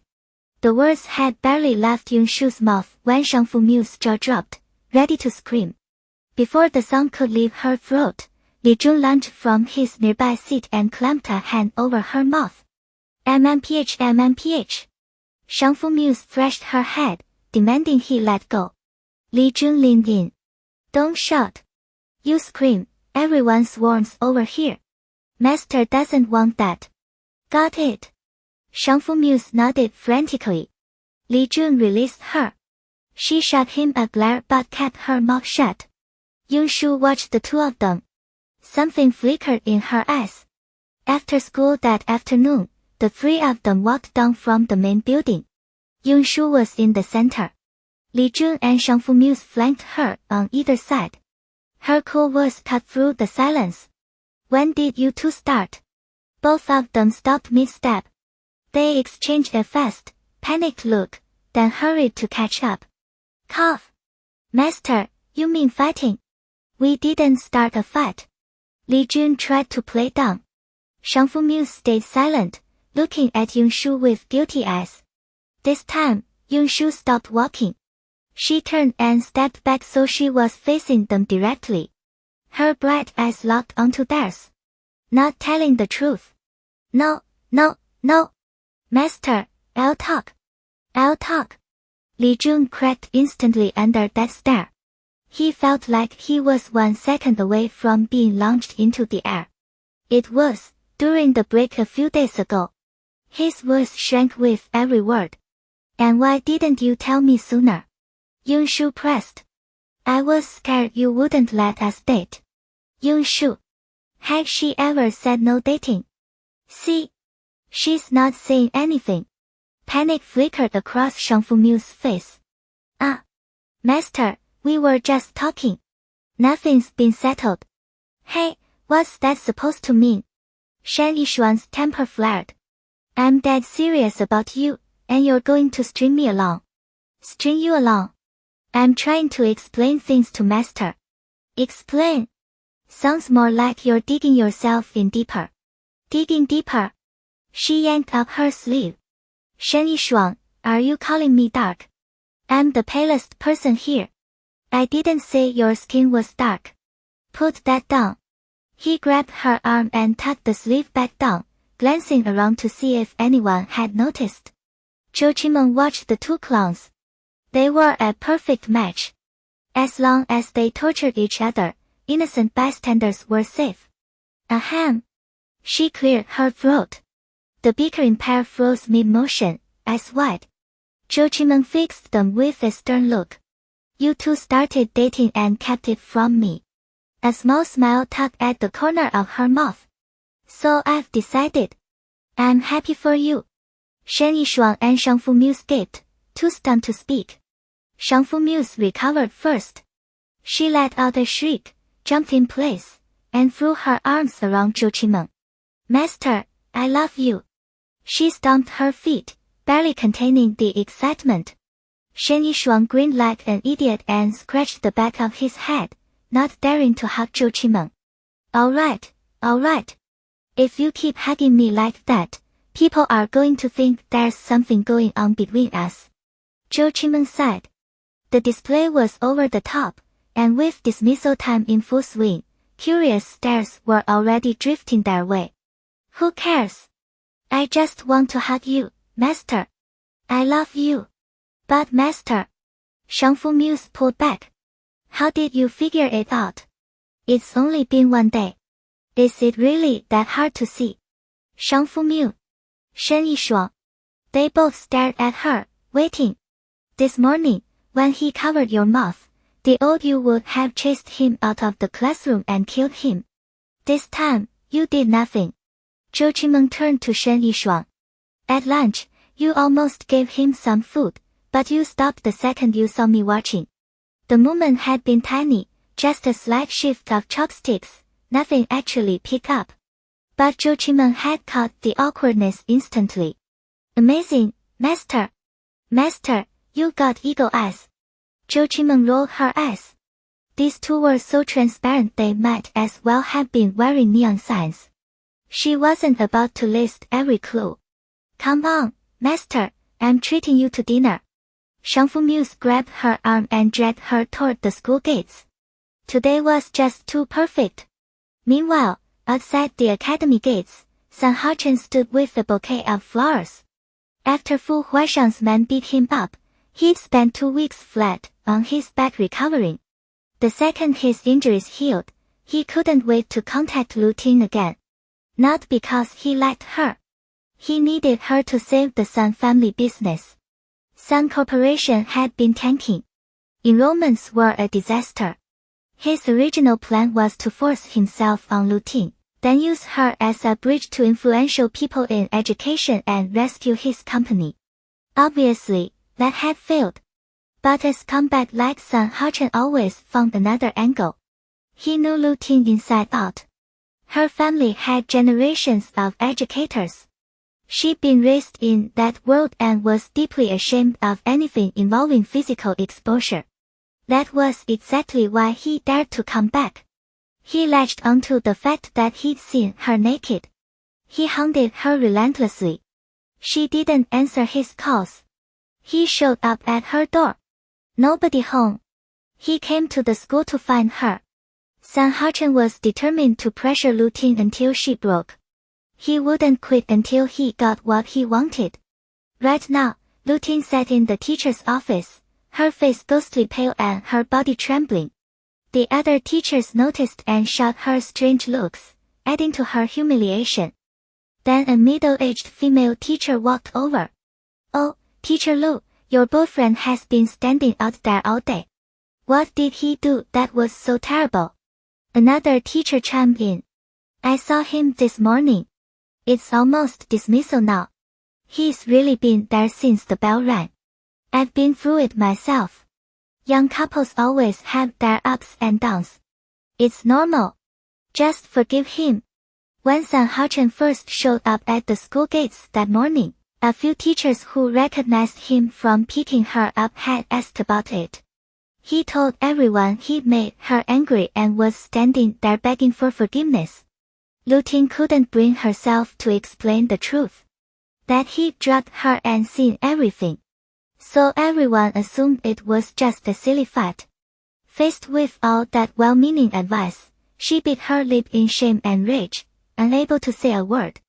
Her phone suddenly buzzed with a message. She opened it. San Hao-chen. Lu Ting, if you don't agree to my terms, I'll take this straight to your principal. I've got nothing to lose. Worst case, I get charged with attempted rape. But you. I've seen every inch of you. Naked. Ha ha ha. Let's see how you keep teaching at this academy after that. Barefaced threats. She wanted to smash her phone.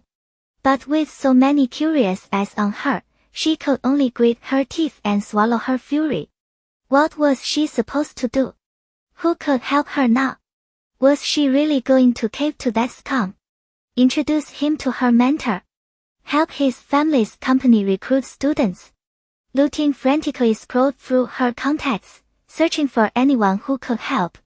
Finally, her fingers stopped on a name. Fu Huaishang. She turned it over in her mind for what felt like forever. No other options.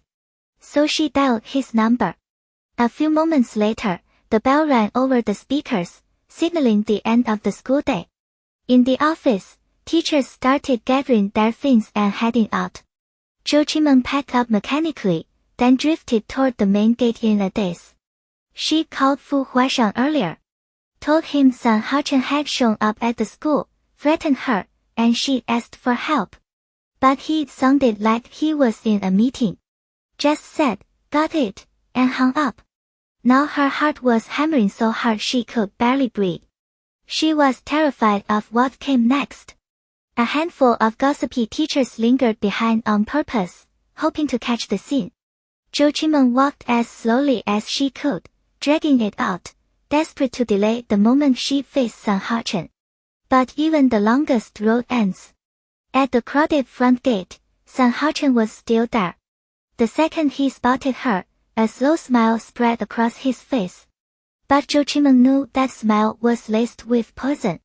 She clutched her bag, sucked in a deep breath, then suddenly picked up speed, bolting for the exit. San Hao-chen's eyes never left her.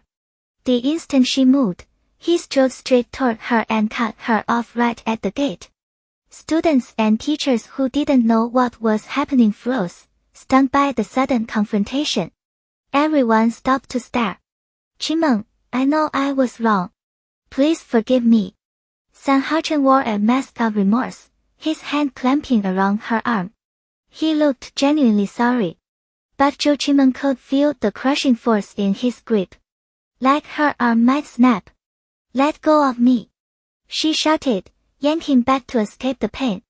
Gasps rippled through the crowd. Isn't that Miss Zhou from 3rd grade? She's always so sweet. Why's she that angry? A younger student whispered. Didn't you hear? That guy's begging her to forgive him. They must be fighting, another kid added. Honestly, I'm kind of over student drama. Watching teachers go at it is way more interesting. Yeah, but teachers should really leave their personal stuff outside of school. Exactly. This sets a bad example. The chatter poured in from every direction. Students. Teachers. Unfiltered and loud in Zhou Qimeng's ears. Then San Hao-chen stepped closer, his face twisting as he lowered his voice. How's that feel? If everyone here found out their precious teacher got stripped naked by me, imagine what they'd say. Zhou Qimeng's eyes welled up. She was the victim. So why did the villain get to stand there so brazenly? Seeing her tears, San Hao-chen's smirk deepened. Don't want to be the talk of the school? Then agree to my terms. Do what I say, and I'll keep that secret forever. Deal. He knew she was cornered. One more shove and he'd get what he wanted. Zhou Qimeng stared at his repulsive face. She really was trapped. Like standing at the edge of a cliff where one wrong step meant shattering completely. If you don't agree, then I'll just... A sharp slap cut him off. Smack. Zhou Qimeng put every ounce of strength into it, her palm cracking across his cheek. San Haochen clutched his face, disbelief flaring in his eyes. You hit me. Yes, I hit you. I'm the victim, and I am not afraid of you. She hurled her back to the ground, then holding back. The shame, the gossip, she didn't care anymore. She refused to let this scumbag control her. Not now. Not ever. Her expression hardened into something fierce. Listen to me, San Haochen. Even if I go to hell, I'm dragging you down with me. I'm not afraid of you. The onlookers went still. They shone up expecting a lover's quarrel, maybe a tearful makeup. Not a full-blown slap. But this was so much better. More teachers and students gathered, the noise swelling to a fever pitch.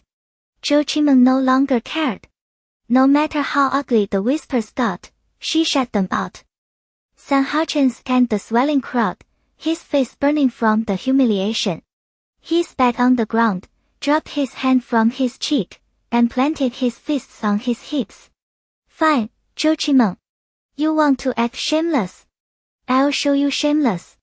He straightened up and shouted to the crowd. 15 days ago, you're pure, perfect Miss Zhou. Whoa! Ah! Screams tore through the crowd. San Haochen started to turn, but before he could, a wave of black-suited bodyguards swarmed in and seized him. One of them slapped a strip of duct tape over his mouth, muffling his voice into frantic grunts. Fu Huaishang strode forward from behind them, fury written across his face. White trousers, a pink shirt, and a presence that sucked all the air out of the entrance. It's Fu Huaishang. Oh my god, what's he doing here? But seriously, he's gorgeous. Looks like he knows Miss Zhou. His arrival sent a fresh wave of chatter through the crowd. His reputation might be notorious, but the eldest Fu heir had looks that spoke for themselves. Everyone started guessing why he'd shown up. The moment Zhou Qimeng saw him, the fear and pain she'd been bottling up shattered. Tears streamed down her face. Fu Huaishang closed the distance between them. The sight of her like that something twisted hard in his chest. He reached out, grabbed her by the arm gently this time and pulled her against his chest. He pulled her gently against his chest, holding her while she cried like a child. I'm here. Don't be afraid. His voice came from above, steady and reassuring. It only made Zhou Qimeng cry harder. San Haochen, still pinned by the bodyguards, watched them, fury boiling in his veins. Fu Huaishang. Again. Why couldn't this guy just leave him alone? Zhou Qimeng had nothing to do with him, yet he ruined San Haochen's plans twice now. And this time, he had the nerve to have him tied up in front of everyone. If he ever got free, he'd crush them both. He couldn't speak through the tape over his mouth, so he kicked his feet against the ground, trying to draw attention. But no one was looking at him. He didn't catch the crowd's attention, but he caught Fu Huaishang's. That handsome face was stone cold, radiating pure fury. A fire burned in his eyes that could set the whole wilderness ablaze. San Haochen. His voice cut like a winter wind, making everyone shudder. I let you go last time because Zhou Qimeng showed you mercy. But this time, no chance. He wasn't asking. He was telling. The moment he stopped speaking, the bodyguards started beating San Haochen. The crowd gasped. No one expected Fu Huaishang to attack so openly right in front of the school gate, in broad daylight. People scrambled backward, terrified of getting caught in the violence. Fu Huaishang didn't care who was watching. He didn't hesitate. Right there in public, he struck without restraint. And no one dared to stop him. Not the security guards. Not even the school official, who was already trying to slip out of sight. Back in the day, Fu Huashang was known as the city's notorious troublemaker. Anyone who crossed him ended up in deep trouble. So who would be stupid enough to step in now and become his target? Maybe the principal could say something, but no one else had the guts. The beating went on for 10 minutes straight. San Hao-chen, his mouth taped, started with muffled whimpers. By the end, he was silent, his body swollen to nearly twice its normal size. Everyone stared at Fu Huashang, their eyes filled with pure fear. Seeing San Hao-chen unconscious on the ground, a chill ran through them all. Zhou Qinmeng stood to the side. There was no pity left in her eyes, only cold indifference for the man who had once hurt her. Drag him back, Fu Huashang ordered, his voice icy and sharp. The bodyguards moved at once. They grabbed San Hao-chen like dead weight, dragged him across the ground, and shoved him into the trunk without a second thought. Fu Huashang swept his gaze over the onlookers, his eyes as sharp as a hawk's. Forget everything he said just now, he announced loudly. Or I won't hesitate to come back here and handle things myself. The crowd exchanged nervous glances. The public threat sent a chill down their spines. And one more thing, he continued. You all know Teacher Zhou's character. But if I hear anyone spreading rumors, don't blame me for my temper. With that, he took Zhou Qinmeng's hand and led her into the car. The door closed, cutting them off from the outside world. He left behind a crowd of people he just publicly threatened, all staring at each other in stunned silence. Inside the car, Zhou Qinmeng had stopped crying. She stared silently out the window. Fu Huashang sat beside her without a word. He knew she needed time. After a long while, she calmed down enough to sit up straight. She looked at him, her voice weak. I didn't think you'd come. Because this wasn't his problem at all. He helped her that day just because they knew each other. Anyone else would have left her to fend for herself. I came. I didn't take out the trash properly last time, so he got another chance to harass you. Since I started helping, I should see it through. Fu Huashang's tone was light. His words made her heart skip. 1,000 thank yous wouldn't cut it. Fu Huashang, about this. I don't know how to repay you. But if you name it, I'll do my best, she said, looking at him with determination. That was the only way she could ever repay him. Fu Huashang looked at her, her eyes still red and swollen from crying, her nose a little pink. She actually looked kind of cute like this. He thought about it seriously, then patted the empty seat beside him. Then be my girlfriend. Huh? Don't get the wrong idea. He waved his hand quickly. My family's been pressuring me to get married, and I don't want to tie the knot anytime soon. So I want you to be my girlfriend. A fake girlfriend. As fake as it gets. He rushed to explain. Just to get my family off my back. And don't worry. It'll only be in name. I won't do anything you're not comfortable with. I promise. Hearing that, Zhou Qinmeng's racing heart finally settled. Okay. When you need me to play along, just call. Deal. Fu Huashang nodded. They had an agreement. Then she remembered something. What are you going to do with him? Don't worry about that trash. I've got it handled. He didn't spare San Hao-chen a second thought. Zhou Qinmeng nodded at first, then shook her head, a hint of worry crossing her face. He's trash, but don't mess up your life because of him. She was afraid that whatever Fu Huashang did to San Hao-chen might come back to haunt him. No matter how powerful his family was, she didn't want that to happen. Don't worry, that won't happen. Fu Xinyu flashed her that signature smile, all perfect white teeth, practically blinding. It worked. Zhou Qinmeng's shoulders dropped, the tension melting right out of her. A piece of trash like him. He could take on 10 more and it wouldn't even slow him down. The next day, San Hao-chen's training company collapsed overnight. His assets were liquidated at a dizzying speed. And the man himself. They found him in a trash heap, beaten black and blue, stripped naked. An old woman taking out her morning garbage discovered him. She reached for her phone to call the cops, but he woke up and no sound came out. Frantic, he grabbed her leg and held on. She screamed. Within seconds, a crowd of early morning retirees swarmed around. They kicked and punched him until he was even more broken than before.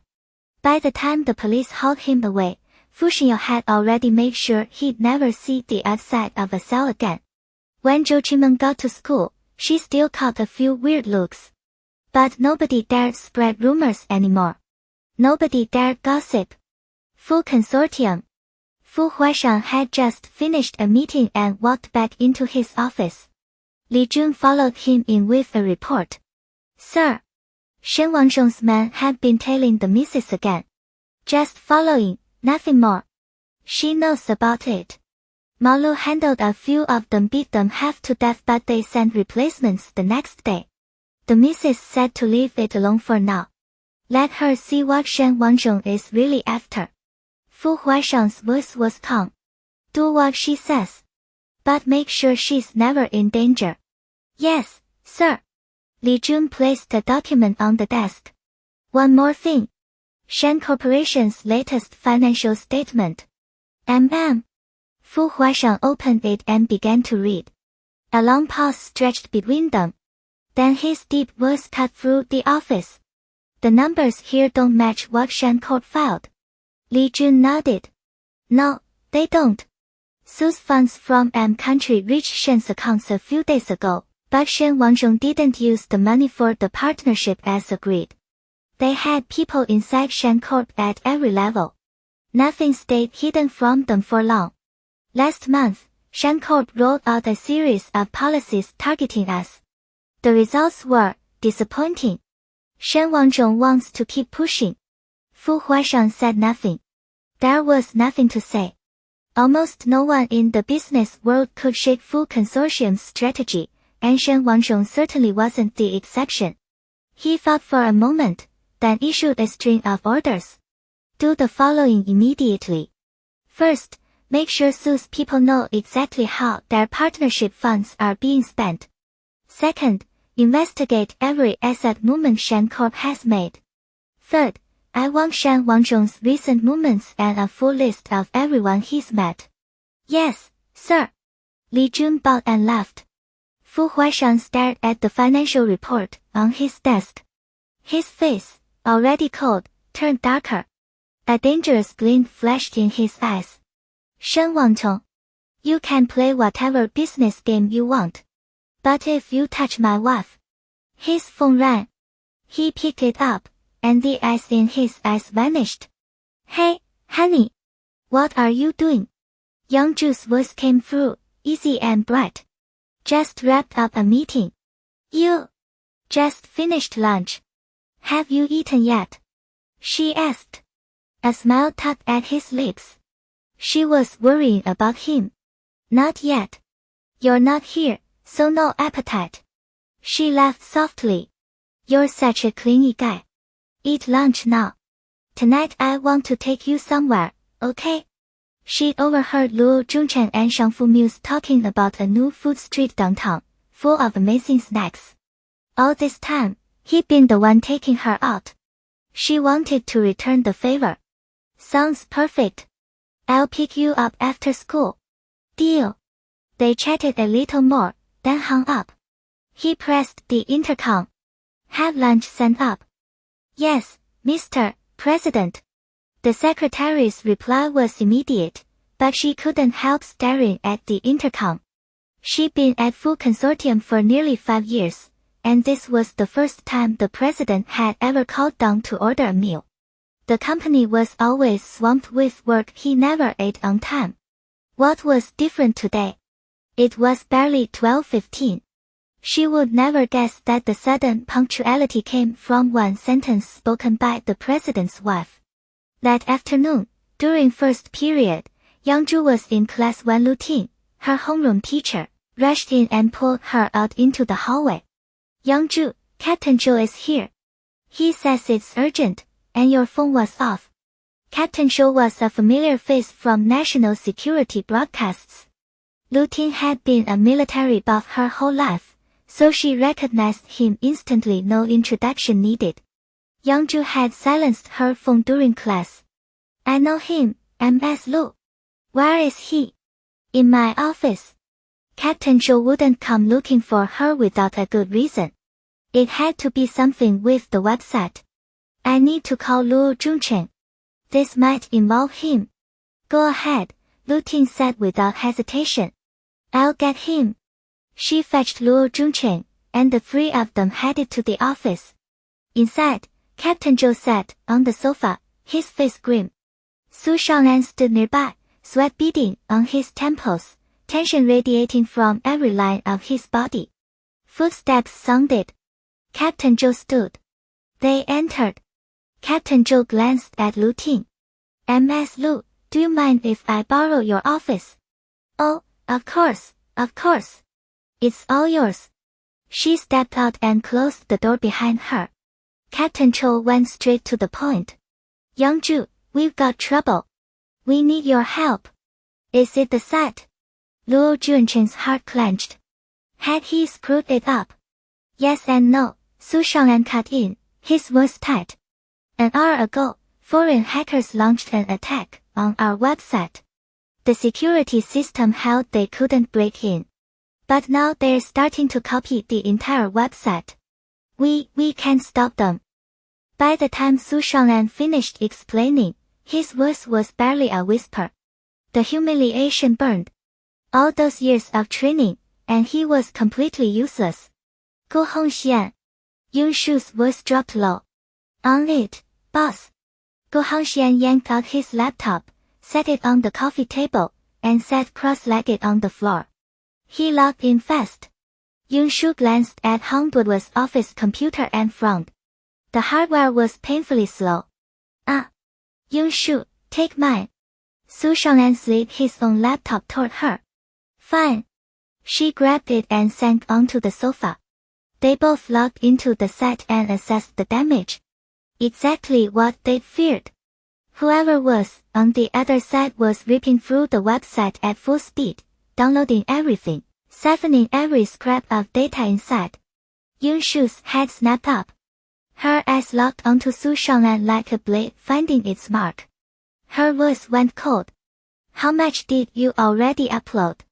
Su Shang'an flinched under the sudden pressure. He stammered, and most of it. The site's running great, and the training exercise is right around the corner. We've been grinding on it for days.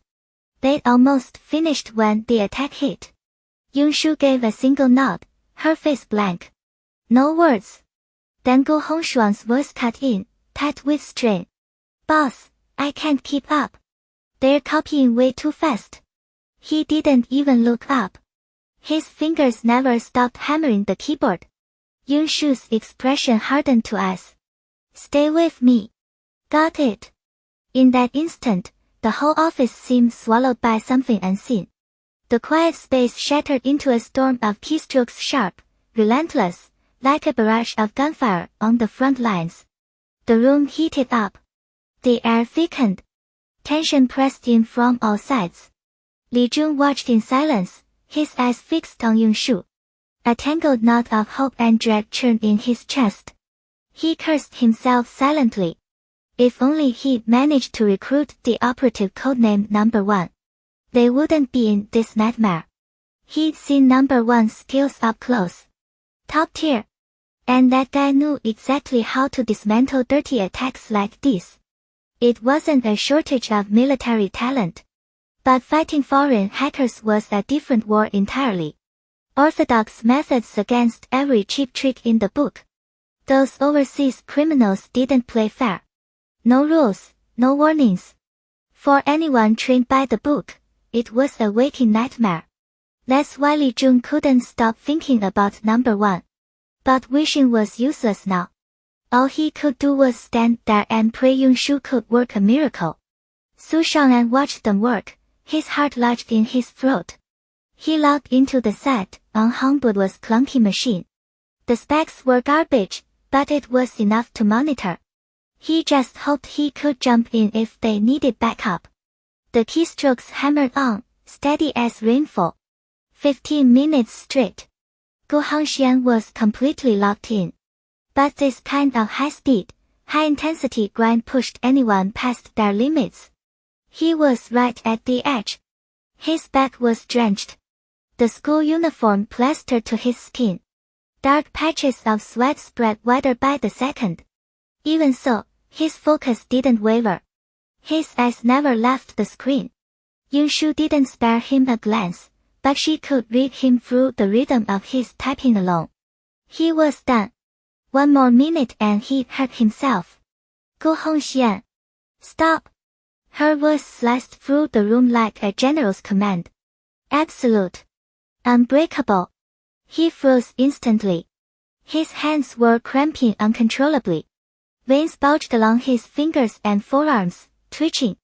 A brutal sight from overuse.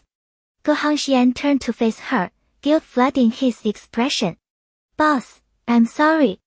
I still can't match your speed. His voice came out low, heavy with self-blame. Yunshu didn't look at him. Her eyes stayed locked on the screen. Don't sell yourself short. Nobody under my command is ever weak. It was arrogant. Deadpan. Like a god of war stating a simple fact. The words hit Zhihang Fu like a lightning strike, cutting straight through the darkness in his chest. His eyes lit up. Yeah. I'm not weak. Can I take over for him? Su Shang'an spoke hesitantly, watching Yunshu with open concern. She was the only one still moving now. He was terrified she'd burn out, just like Zhihang Fu. Not necessary. Almost done. She said it like it was nothing. Short. Simple. But it landed like the first crack of dawn, hope blazing where only darkness had been. The other three practically vibrated with adrenaline. Li Jun, Su Shang'an, and Zhihang Fu all moved at once, crowding around her. Eyes wide, watching her work. If Zhihang Fu's hands had been fast enough to leave afterimages, Yunshu's speed was something beyond sight entirely. Without the sleeve of her school uniform whipping back and forth, they'd have sworn her hands weren't moving at all. Zhihang Fu had thought he'd already seen her fastest. But now, staring at the screen, he realized the truth. Everything before. Just her first gear. Compared to what she was showing now, it was like measuring a puddle against the ocean.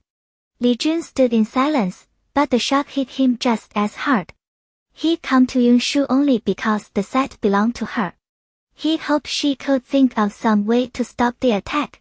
He never expected this. This young woman was something else. Practically a miracle in motion. Su Shang'an gaped, equally stunned. But then something clicked behind his eyes. His gaze kept darting between the progress bar on the screen and Yunshu's flying fingers. Slowly, an answer began taking shape in the back of his mind. Hovering there. Right on the verge of revelation. Her finger hit the final key, and Yunshu went still. She pulled her hands off the keyboard. The room fell silent. Master, is it done? Li Jun's voice cut through the quiet, a tremor barely hidden underneath. Did you get them? Su Shang'an asked, just as unsteady. How'd it go, sister-in-law? Zhihang Fu leaned in, urgent. Yunshu looked up at the three of them and smiled, barely. Yeah. That single word hit like a bomb. Relief flooded their faces. Su Shang'an lunged toward the screen before he could stop himself. The second he took in what he was seeing, he stammered, as sister-in-law, what did you do? He blinked hard, sure his eyes were playing tricks on him. Transfers were flying across the screen in rapid bursts. Top left corner, the opponent's balance was shrinking. And Yunshu's balance kept climbing. She hadn't just stopped their attack. She was robbing them blind. It happened so fast, no one had time to react. Anyone who messes with my sight is going to bleed. Her voice was calm. Ice cold. On the other end, they were teetering on the edge of total collapse. The website and data they'd spent so long copying never made it through the transfer. Yunshu had wiped it clean. Worse, she cracked open their own vault. They watched their balance drain, furious, throwing every trick they knew at it. Nothing worked. All they could do was stare, helpless, as the number hit 0. Those funds are mine. Yunshu's voice was crisp. Her eyes locked onto Li Jun with zero hesitation and zero room for negotiation. Li Jun broke into a grin. Of course they are, sis-in-law. That money from the overseas hackers was dirty. By normal rules, it should have been handed over. But with Yunshu, rules didn't apply. If she said it was hers, it was hers. Without her, they'd have lost way more than just money. Consider it her cut. Li Jun was perfectly happy to pretend he hadn't seen a thing. Gu Hongxian jumped in, buzzing. My master is a beast. But Su Shang'an suddenly walked straight up to Yunshu, staring at her with dead seriousness. You're the legendary hacker, aren't you? His voice was heavy with conviction. This question meant everything. Yunshu looked at him, silent. Her dark eyes were cool and deep, impossible to read. Su Shang'an pressed harder, words coming faster now. I've studied the legendary hacker's methods. You just used them. He sounded almost afraid she'd deny it. Li Jun's heart jolted. Su Shang'an wouldn't say that without proof. Sis-in-law, you're really the legendary hacker. Gu Hongxian had no clue what that even meant. He just looked back and forth between Su Shang'an and Yunshu, completely lost. Yunshu's gaze swept over both of them. The corner of her mouth lifted in a ghost of a smile. She leaned back on the sofa, crossed her legs, perfectly at ease. Guess you found me out. Her voice was flat, stripped of emotion. But the words hit like a thunderbolt. Li Jun and Su Shang'an both froze. Sis-in-law. You're really the legendary hacker. Li Jun needed to hear it again. The real deal. Simple. Direct. Oh, hell. What was he supposed to do now? Li Jun felt like dying. He poured resources into tracking the legendary hacker's address, sent an entire team, hoping to recruit her. He'd even been ready to use force if the gentle approach failed. And now he finds out the legendary hacker is Yunshu. His bro's wife. His sister-in-law. The sky was falling. How did one person screw up this badly? Forget Brother Chan's temper. If Yunshu ever decided to hold a grudge, killing him wouldn't be out of line. She looked at him with amusement flickering in her eyes, and a chill shot straight down his spine. Ah! Li Jun forced himself to look away, suddenly fascinated by the window. Legendary hacker, I mean, sis-in-law, would you take me as your disciple too? Su Shang'an jumped in. He puffed out his chest, radiating confidence. I've got a master's from a top-tier university. 3 years military service. I'm honest, passionate, driven. Whoa. Gu Hongxian cut him off, face stunned. You want to be my master's disciple too? Yes. Su Shang'an nodded without a trace of hesitation. His eyes locked onto Yunshu like she was the light of his entire life. Senior disciple, I look forward to your guidance. Before Gu Hongxian could even respond, Su Shang'an had already called him senior disciple, his face dead serious and full of respect. Yunshu had absolutely zero interest in taking on another one. She already had one disciple who'd shown up uninvited. She couldn't handle a second. She stood and said to Su Shang'an, sorry. I'm not accepting new disciples. Master, please reconsider. Su Shang'an stepped forward, desperation written all over his face. He'd completely forgotten about his direct superior. All he wanted was to learn from Yunshu. The bell had already rung. Yunshu just wanted to go meet Fu Huaishang for their date. These annoying apprenticeship requests could wait. Sorry, I have to go. Li Jun, we'll talk another time. She didn't linger. She walked out of the office, Gu Hongxian following close behind. But as he passed Su Shang'an, Gu Hongxian threw him a scrap of consolation. Hey, no hard feelings. I'd love to be your senior disciple too, but the master said no. What can you do? If only the master would take this obedient junior disciple. Gu Hongxian had never gotten to hear senior disciple from Shangfu Muse. Hearing it from this guy wouldn't be half bad. Yunshu had just reached the corner of the hallway when a hand shot out and yanked her to the side. A sharp scream cut through the air. For God's sake, Miss Lu. I almost knocked you flat. Yunshu couldn't keep the exasperation out of her voice. If she recognized her a split second later and pulled the punch any slower, Lu Ting would have been on the ground staring at the ceiling. Lu Ting hadn't expected Yunshu's reflexes to be that fast. The excitement on her face was already gone, replaced by a flicker of fear from that narrowly missed fist. I wasn't trying to sneak up on you, Lu Ting said, suddenly nervous. Then what? I mean, I wanted to ask you something. In private.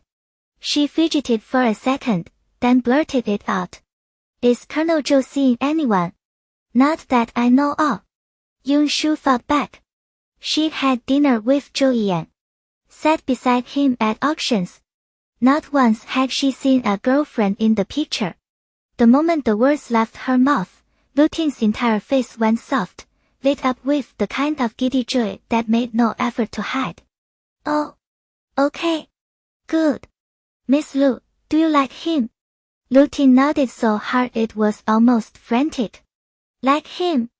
The man walked straight out of a dream. My dream, specifically. Yunshu had no words. Judging by that blush, those dreams were definitely not PG. He's still in his office. Yunshu tilted her head toward the door.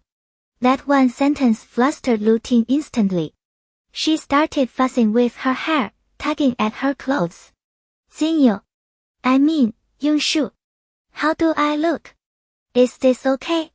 When you're about to face the person you like, even wearing a royal gown doesn't feel like enough. Yunshu gave her a quick once-over and answered without hesitation. You look great. All right. I'm going in. Lu Ting turned and hurried toward the office. Yunshu's mind shifted immediately to Fu Huaishang. She didn't linger. She picked up her pace and headed straight for the parking lot. The moment she stepped inside, she spotted him from across the way.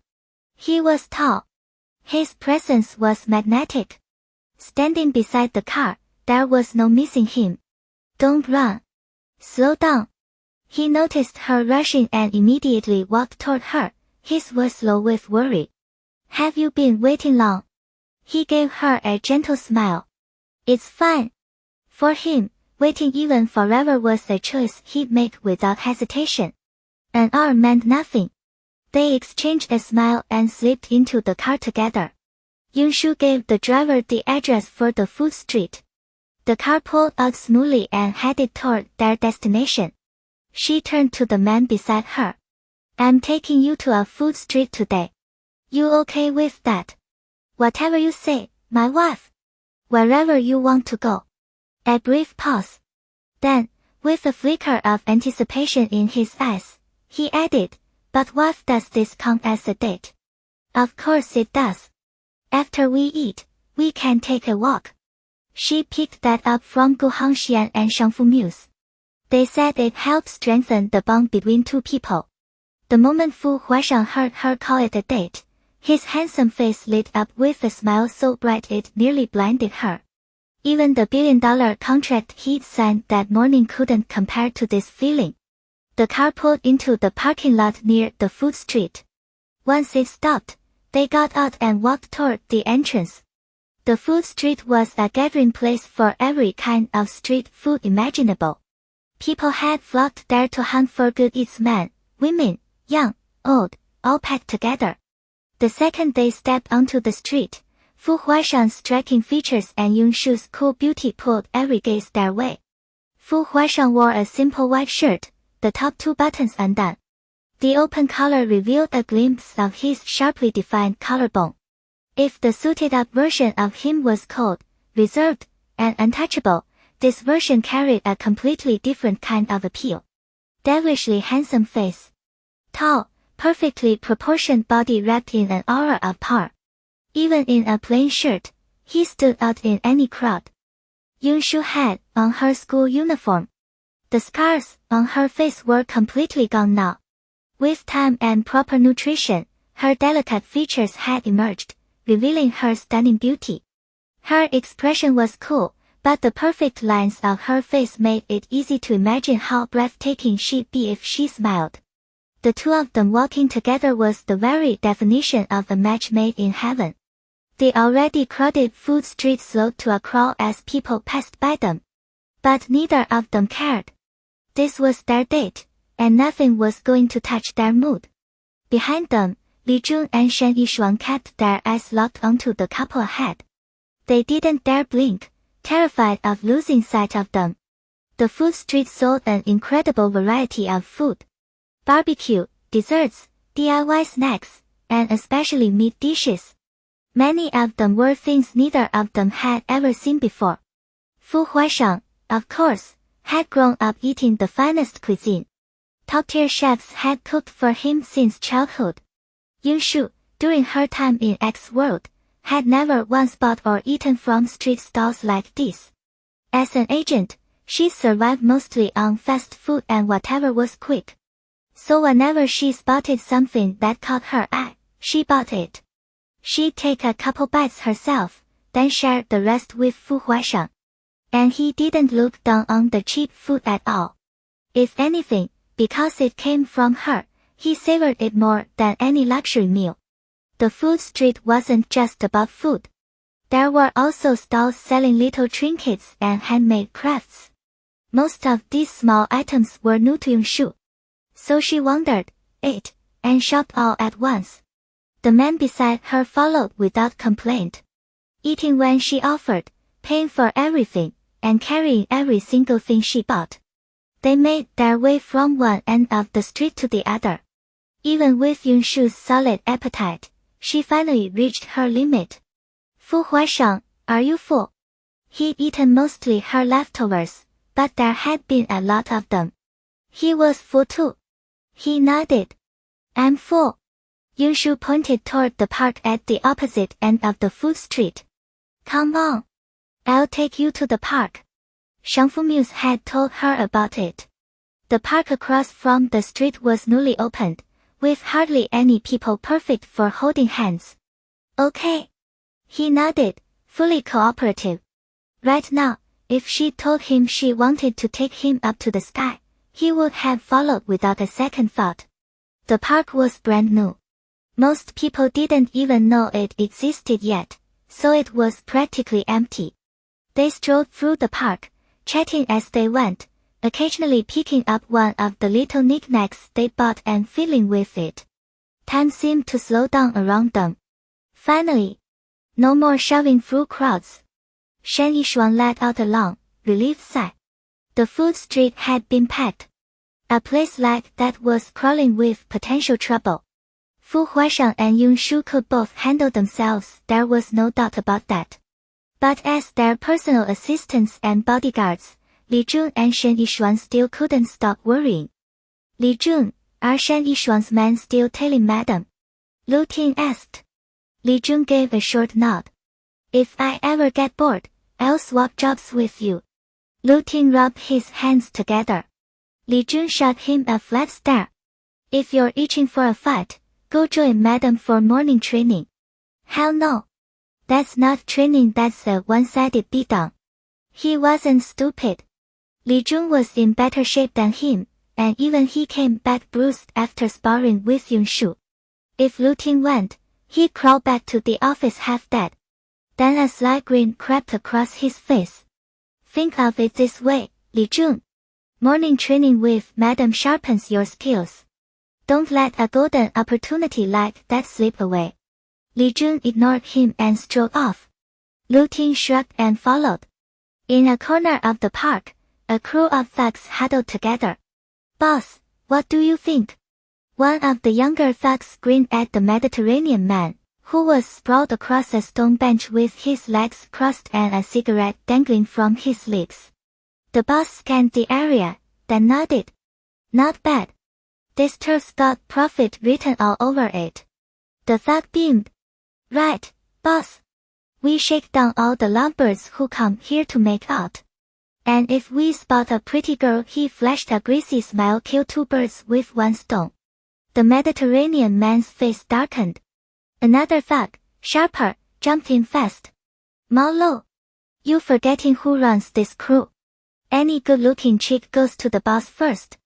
You planning a mutiny. Hearing his trusted guy voice exactly what he was thinking, the boss nodded with satisfaction. Mao Lu dropped to his knees, shaking. Boss, I swear I didn't mean it like that. You gotta believe me. If I had that thought, may I die a miserable death. He jabbed a finger at the sky. The Mediterranean man's expression softened. All right. I believe you. Get up. Thank you, boss. Thank you. Mao Lu started to rise when another thug shouted from a stone table. Boss. Boss. Couple heading this way. Wanna make our first score today. Every head turned. Sure enough, Fu Huaishang and Yun Shu were walking straight toward them. Boss, that chick is smoking hot. And in a knit set with pointed flats, she's gotta be the innocent type. Let me grab her for you, help you relieve some stress. Mao Lu was already sizing Yun Shu up, desperate to prove his loyalty. Hey, the guy's not bad looking either. Second brother likes that type, right? Another thug sneered. Second brother was the Mediterranean man's younger brother. Gay. The boss looked them over. The couple was stunning. He flicked his cigarette to the ground. Let's move. Boss is gonna get his first score today. The thugs hooped. First score. The Mediterranean man led 3 or 4 goons toward Fu Huaishang and Yun Shu. They swaggered up, and with a wave of his hand, they encircled the couple. Yun Shu and Fu Huaishang exchanged a glance, faces calm. Neither said a word. Hey! This park's under my rule. You wanna get cozy here? You pay your debts. The Mediterranean man leered at Yun Shu. Debts? Fu Huaishang's voice dropped to us. Yeah. Unless you can pay with your butt. You're asking for death. Before the man could finish his filthy suggestion, Fu Huaishang's command cut through the air. From the shadows, Li Jun and Lu Ting burst forward, one from each side. 2 kicks landed. The Mediterranean man flew nearly 30 feet, blood spraying as he crashed to the ground. His thugs never even saw where the 2 came from. By the time their brains caught up, Li Jun and Lu Ting were already on top of them. Not one of them got the chance to beg before they were left permanently speechless. Those thugs never imagined their first score would leave them crippled for life. Hey, where'd the young master and madam go? Lu Ting scanned the area after stringing the thugs upside down from a tree. Fu Huaishang and Yun Shu were gone. Left. Li Jun stared straight ahead. Then what are you waiting for? Go follow them. What if more idiots show up? I wasn't waiting for you. I can't go right now. Why not? Lu Ting stepped forward anyway. A few strides later, he spotted them on a bench nearby, locked in a kiss. Lu Ting didn't dare make a sound. He bolted at top speed. The next day, Saturday, sunlight pierced through the clouds into the spacious living room, spreading a cozy warmth. Yun Shu curled up in Fu Huaishang's arms like a kitten, soaking in their happy time. They wore matching couple loungewear, same color, same style. Her gaze was fixed in the distance, completely absorbed. Fu Huaishang held her tenderly, occasionally reaching over to feed her something. The silence between them needed no words. Just being there was enough. The whole living room radiated contentment. Then the maid stepped in. Young master, Master Gu is here. Fu Huaishang didn't look up. We're busy. Tell him to leave. The maid glanced awkwardly at Gu Hangxian, offering a strange smile. Gu Hangxian stepped forward, his voice edged with complaint. Young master, madam, I'm already here. The look Fu Huaishang gave him said everything. Can't you see whether we're busy or not? Yunshu sat up straight. As the warmth slipped away, Fu Huaishang finally fixed his gaze on Gu Hangxian. The blame in his eyes was unmistakable. Something. Fu Huaishang's voice dripped with contempt. Shen Yishuan stepped forward, pulled a check from his jacket, and handed it to Yunshu. Sister-in-law, you saved me yesterday. A small thank you. Please. She glanced at the amount. 20 million. Her eyebrow arched. This wasn't a thank you. This was an apology. He tried recruiting her, tracking her location, even threatening her. She'd seen through every single move. And yesterday, after he spotted her at the school, today he showed up with a check. Fast work. Yunshu took it without pause. All right. Got it.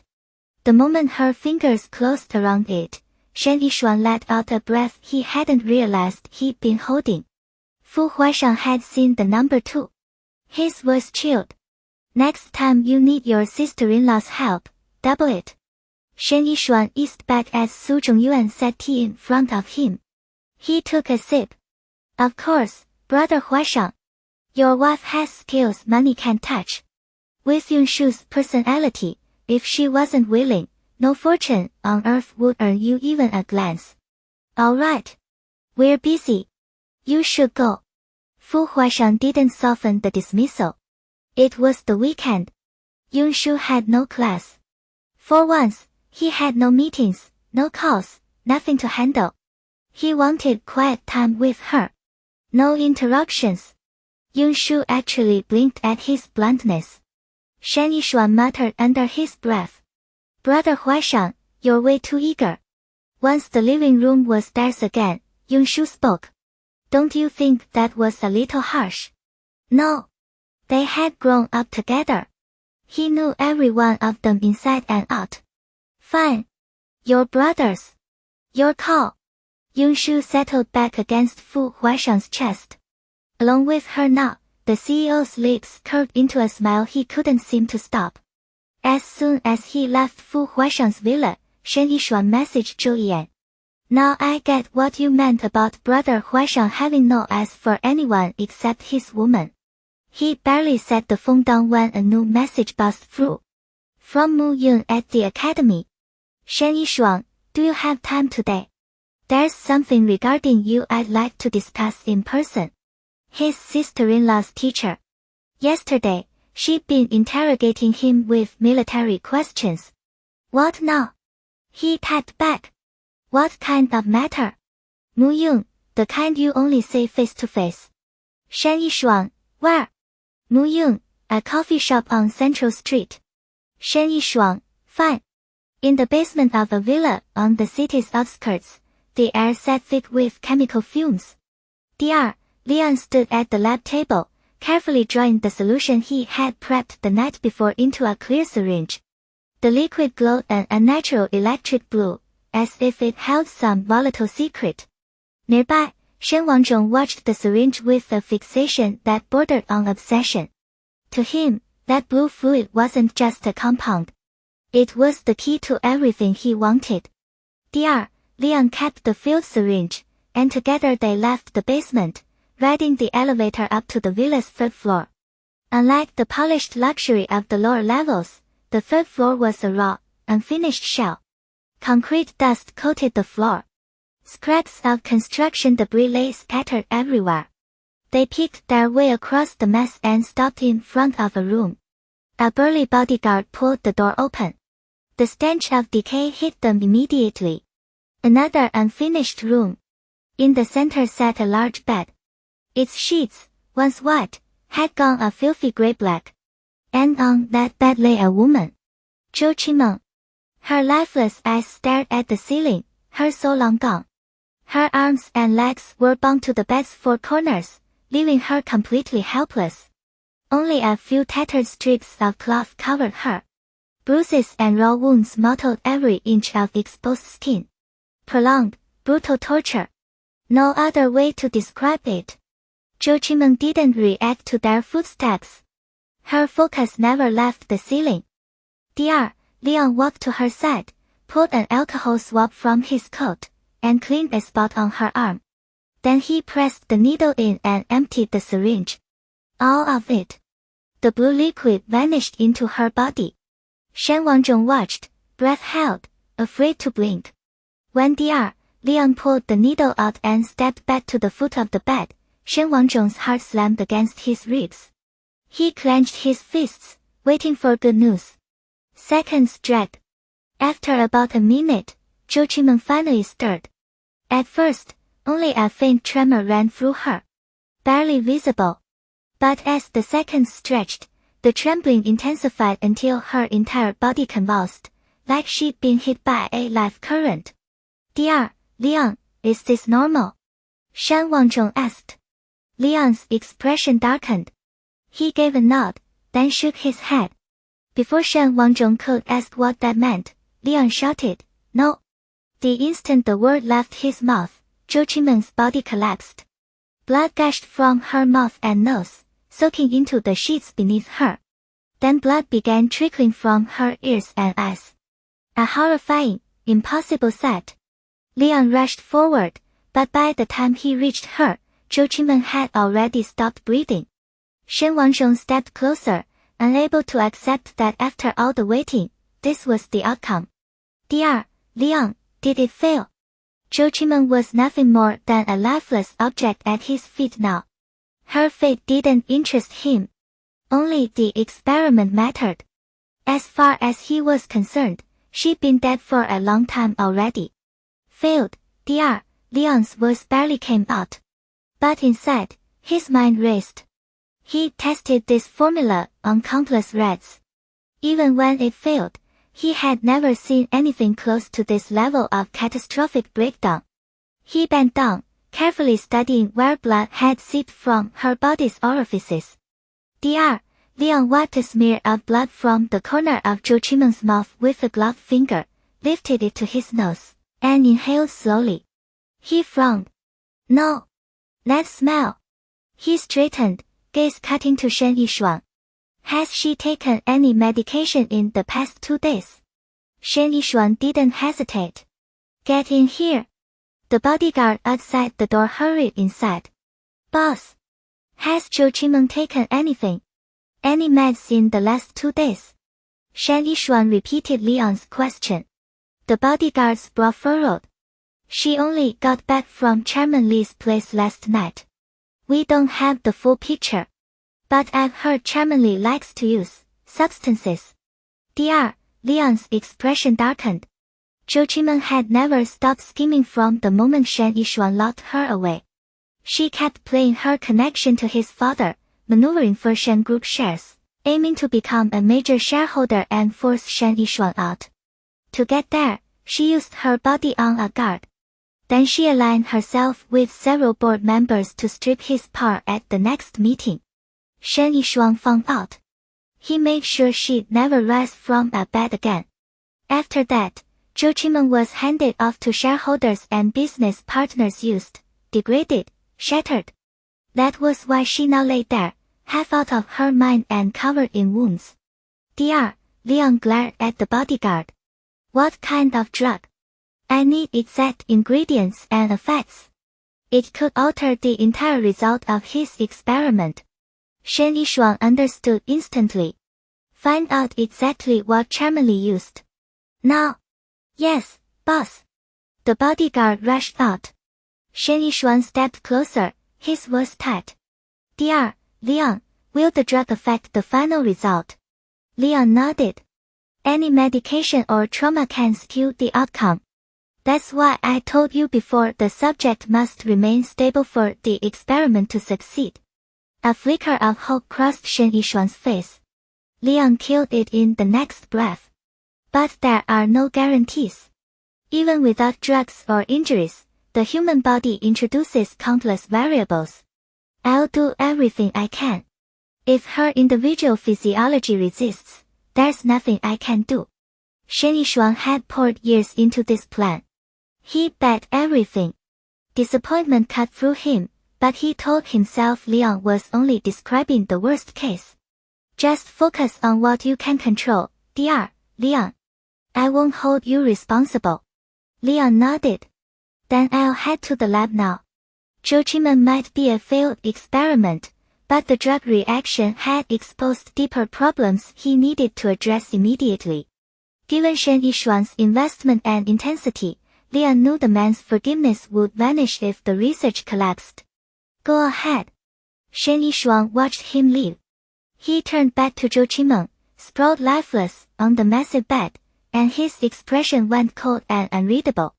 He walked to the window, lit a cigarette, and smoked in slow, measured drags.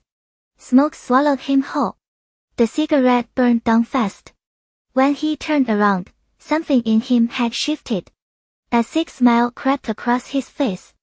Zhou Qimen, he said, voice soft and slow, you should be grateful the experiment failed. After everything you've done, dying like this is still too merciful. The next afternoon, Yunshu returned to the Fu estate. The staff greeted her with practiced deference. Welcome home, Miss Yun. She gave a slight nod and walked inside. Fu Xinyu was on the living room sofa, reading. Ever since Shen Wangzhong passed, he'd been living here alone. He dropped his worst habits, matured, and his grades had climbed. He saw his sister and his whole face lit up. He tossed the book aside and stood. Sis. Yunshu sat down. A servant brought her favorite sweet tea. Fu Xinyu took it eagerly and placed it in front of her. Here, sis. You like this one? He grinned at her, that look never wavering. How have you been? Yunshu asked, casual. Even though they went to the same school, different buildings and schedules meant they barely crossed paths. Fine. Everything's good. The words came too fast. Yunshu glanced at him. The brief flicker of loneliness in his eyes didn't escape her. The house was empty now but for him. The staff were employees, nothing more. It was natural he'd feel alone. But he had to grow up. He couldn't live under her protection forever. So she ignored it. Sis, you got plans today. Fu Xinyu looked at her with hopeful eyes. Plans? I mean, can you stay for dinner tonight? Sure. I'll tell the kitchen to add extra meat dishes. His smile stretched wide, and he ran off toward the kitchen to give orders. Just then, Li Jun walked in. He whispered something in her ear. Yunshu rose and strode toward the main gate. Across from the Fu residence entrance sprawled a manicured green space, neat hedges and seasonal blooms. As Yunshu stepped through the gate, she saw him. Shen Yishuang stood there in a white suit, his stare locked on the Fu home as if searching for something. The moment he spotted her, his eyes brightened with a surge of something like joy. But when he took in her expressionless face, that joy twisted into something strange and unreadable. Yunshu clasped her hands behind her back, spine rigid as pine. She stood there, calm and composed, her sharp gaze pinning him in place. Their eyes met in the open air, testing, measuring. Time stopped. Just the two of them, locked in a stare that held infinite weight. The staring contest didn't last long. Shen Yishuang broke first. The emptiness in Shao Yu's eyes was more than he could take. That total lack of regard cut deeper than any emotion he'd ever felt. He cleared his throat and stepped out from the bushes, making his way toward the Su family's front gate. A few steps led up to the door. Shen Yishuang stopped at the bottom, hands shoved in his pockets. The heaviness on his face had vanished, replaced by an easy, casual expression. I didn't expect to run into you here. You visiting the Su house today? A faint smile touched his lips, his tone familiar like old friends catching up. Shao Yu barely glanced at him, her eyes cold as frost. Don't pretend this is a coincidence. How long have you had me followed? Still not satisfied. Her words cut straight through his act, exposing the surveillance. But Shen Yishuang didn't even flinch. He shook his head, unhurried. I'm afraid you might get hurt. Hurt? For a moment, confusion flickered in her mind. Shen Yishuang, I've already said what I needed to say. But if you're looking to die, I can make that happen. Her voice was as cold, final, a lethal edge that made the air around them tremble. Die? Xiao Yu, I don't want to die. I want to spend my whole life with you. His eyes locked onto her, but the longing in his gaze reached past her guard, speaking to the woman she used to be. Xiao Yu's brow furrowed. Something felt off. His entire aura was wrong, like a dark fog that could cloud a person's judgment. Then Shen Yishuang shouted again. Xiao Yu. The cry hit her like a thunderclap. Her body jolted, and a wave of inexplicable irritation surged through her. You're asking for it. Swallowing the irritation, she lunged at him like a provoked lioness. Her fists hammered into his face in a storm of raw fury. Then her legs snapped forward, kicking him without mercy. The relentless, fluid assault caught Shen Yishuang completely off guard. He couldn't mount any defense. With the final kick, he crashed to the ground. His body hit the pavement with a dull thud, and a coppery taste flooded his throat. Xiao Yu stood over him, looking down. Her face was veiled in a bloodthirsty aura that chilled the air. Those beautiful eyes blazed with a fire that could consume him whole. Shen Yishuang, you were the one who wronged her first. Without you, none of this would have happened. Come at me with that fake devotion again, and I won't hold back. Each word dripped with a rage that could destroy. She turned and walked away without looking back. Shen Yishuang lay on the ground, battered and bruised. He pressed a hand to his aching chest and murmured, Xiao Yu, soon I'll make everything right, wait for me, wait for me. That night, Xiao Yu was already asleep. Fu Xinyu gently pulled the blanket up over her, then slipped out of the bedroom.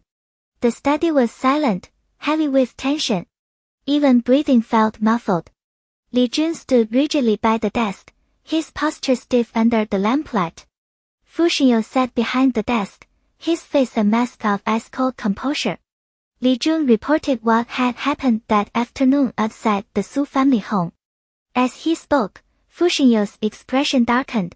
His fists clenched unconsciously, veins standing out on the backs of his hands. When Li Jun finished, the air in the study seemed to thicken under the weight of his fury, a barely contained storm. Just then, Mao Lu hurried in. Boss, we just got word. Shen Yishuang brought Dr. Leon the ghost doctor into the country. Mao Lu's face was grim. Dr. Leon was notorious in southern M country. His research focused on bizarre, macabre subjects, but his medical skills were terrifyingly advanced. That's how he earned the nickname Ghost Doctor. Years ago, he caused multiple bloody incidents back home. After being put on the wanted list, he fled the country illegally. Now Shen Yishuang had brought this dangerous man back. Clearly, he was plotting something dark. We haven't located his hideout or determined his reason for returning yet.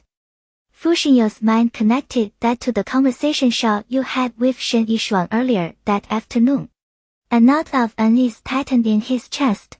His dark eyes narrowed. His handsome face turned grim, and an icy, explosive aura radiated from him. Mobilize every man in the group to find the ghost doctor. Anyone who gets in the way, don't hold back. I want the Shen Corporation erased from the capital within a week. Li Jun and Mao Lu exchanged a look, feeling the full force of his wrath. Yes, sir. They answered in unison.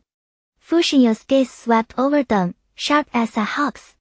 Starting tomorrow, the two of you will protect my wife with your lives. Yes, sir. They echoed. They understood exactly what Xiao Yu meant to Fu Xinyu. This mission could not afford a single mistake. Shaking off the frost of his anger, Fu Xinyu returned to the bedroom. He gathered her warm body into his arms and pressed a soft kiss to her forehead.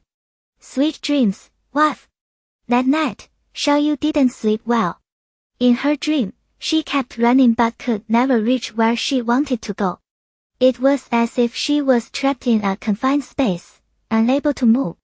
The next morning, sunlight rose as usual. Shall you open her eyes as the morning light streamed into the bedroom? The frustration from her dream lingered, leaving her tired even after waking, something that had never happened before. Probably just the stress of recent events causing more vivid dreams. She didn't think much of it. Looking at the man still holding her, fast asleep, the fatigue on her face slowly faded. At the Su residence, the servants had already started their early chores. Yangju came to Mr. and Mrs. Su's bedroom early as well, beginning their massage therapy. Ever since the Su couple's accident, Su Zongyuan hadn't gone out carousing once. He spent every day with Yangju, caring for his parents. Yangju was 5 months pregnant now. Her body had grown heavy, but she still insisted on personally looking after them. Su Shang'an walked in and found her wiping his mother's face and hands. "Qingmeng, you shouldn't be doing this. Not in your condition. Let the servants handle it." He took the towel from her and rinsed it. "It's fine, Shang'an. A little movement actually helps with the delivery." Zhou Qingmeng's voice was sweet, laced with tenderness. Seeing her like this only deepened the guilt already clawing at him day after day. After everything he put her through, she still stepped up to care for his parents without a second thought. He made a silent vow right there he would spend the rest of his life making it up to her. "Oh, by the way, Shang'an, could you run to the hospital for me? The doctor called yesterday about picking up some medicine. I don't trust anyone else to get it." Her tone softened into a gentle request. "Of course. I'll go now. When you're done here, please get some rest." He kept his voice low. She nodded obediently. From the window, she watched his car pull out of the Su estate. The second he was gone, the devoted daughter-in-law mask slid right off. She tossed the towel across Yangju's face without a second thought and flopped onto the couch, legs crossed. Footsteps approached. She jumped up, yanked the towel off Yangju's face, and slapped the caring expression back on. "Miss Qingmeng, the young master has left." A maid stepped inside. Zhou Qingmeng dropped the act the moment she saw who it was. She sank onto the sofa, pointing a finger. "Didn't I tell you? When nobody's around, you call me madam." The maid glanced nervously toward the bed where Su's parents lay. The hesitation was obvious. That hesitation lit a fuse. Zhou Qingmeng stood, jabbing a finger at the maid. "What are you looking at? You think those two vegetables can hear me? Let me make this clear from now on, I run this house. So you'd better get with the program. You got that?" The maid trembled. She was new, hired only a few months back, and she still remembered the time Yangju had docked half a month's pay for sloppy work money her child needed for treatment. That grudge had festered. A week before everything fell apart, Zhou Qingmeng had tossed her a few old clothes while she was cleaning the closet. She sold them for cash. That was how she got roped in passing messages, picking up medicine. But now, with both of Su's parents comatose, the fear of being found out as an accomplice gnawed at her every single day. After long nights wrestling with her conscience, she had made a decision. Today, she'd come to resign. "And madam, I need to tell you something." The maid's voice shook. Zhou Qingmeng basked in the title, her mood light. "What is it?" "It's just, my child is sick. I have to go home and take care of them, so I'd like to resign." The smile vanished. "Resign? Why yes." Zhou Qingmeng circled the maid slowly, eyeing her from head to toe. "You don't want to resign. You're scared that when this all comes out, you'll be held responsible." The maid dropped to her knees, tears streaming.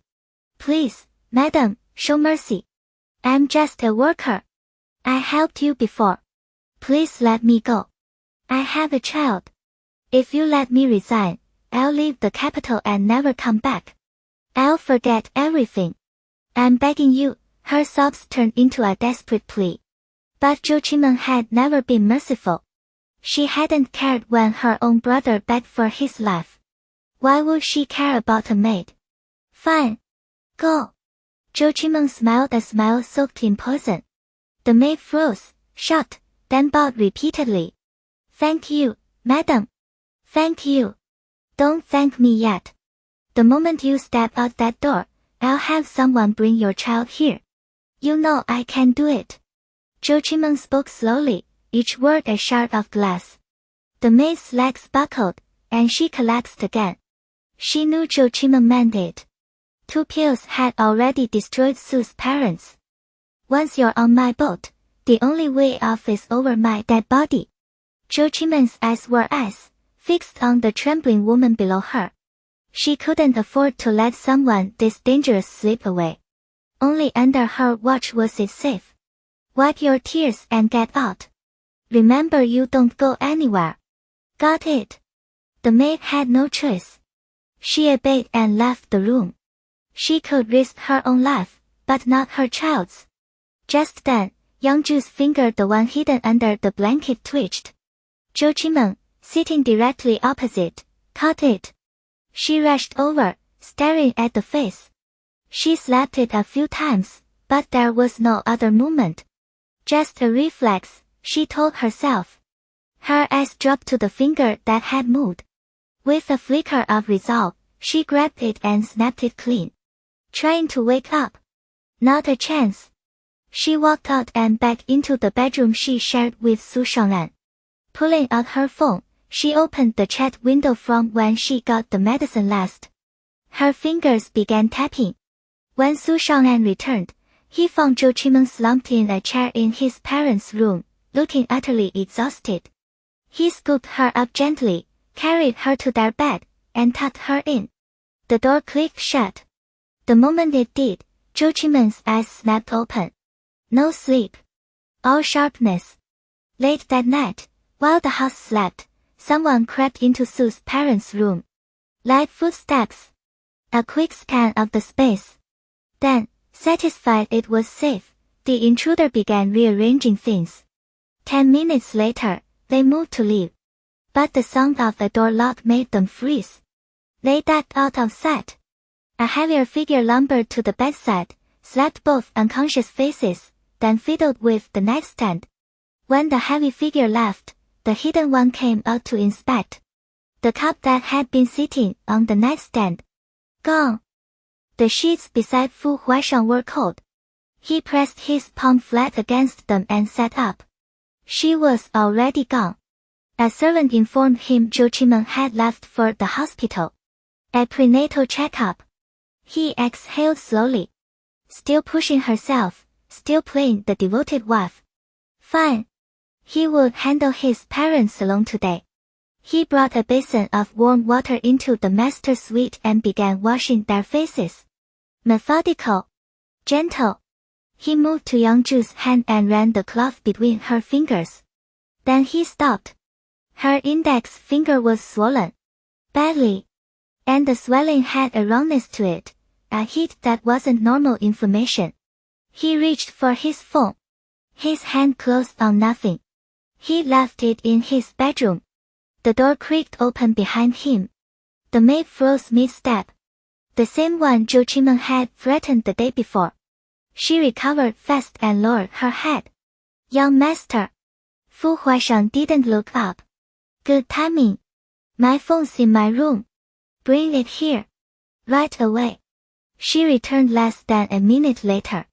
He took the phone, snapped a photo of Yang Zhu's swollen finger, and sent it to the doctor. Then he called him. The maid stayed by the door. She listened to his side of the conversation, her expression blank. She watched tension carve deeper lines into his face. And Zhou Qimeng's threat played on a loop in her head. That threat about tying up her child. Something cold and quiet clicked into place inside her. Zhou Qimeng returned before noon. She stepped into the foyer and stripped off her gloves. Where is Huaishang? Miss Dou. The servant kept her eyes down. Young master had urgent business. He said he likely won't be back tonight. Miss Dou. Always Miss Zhou. Every time that title landed, something clamped tighter around her chest. Yang Zhu's standing order.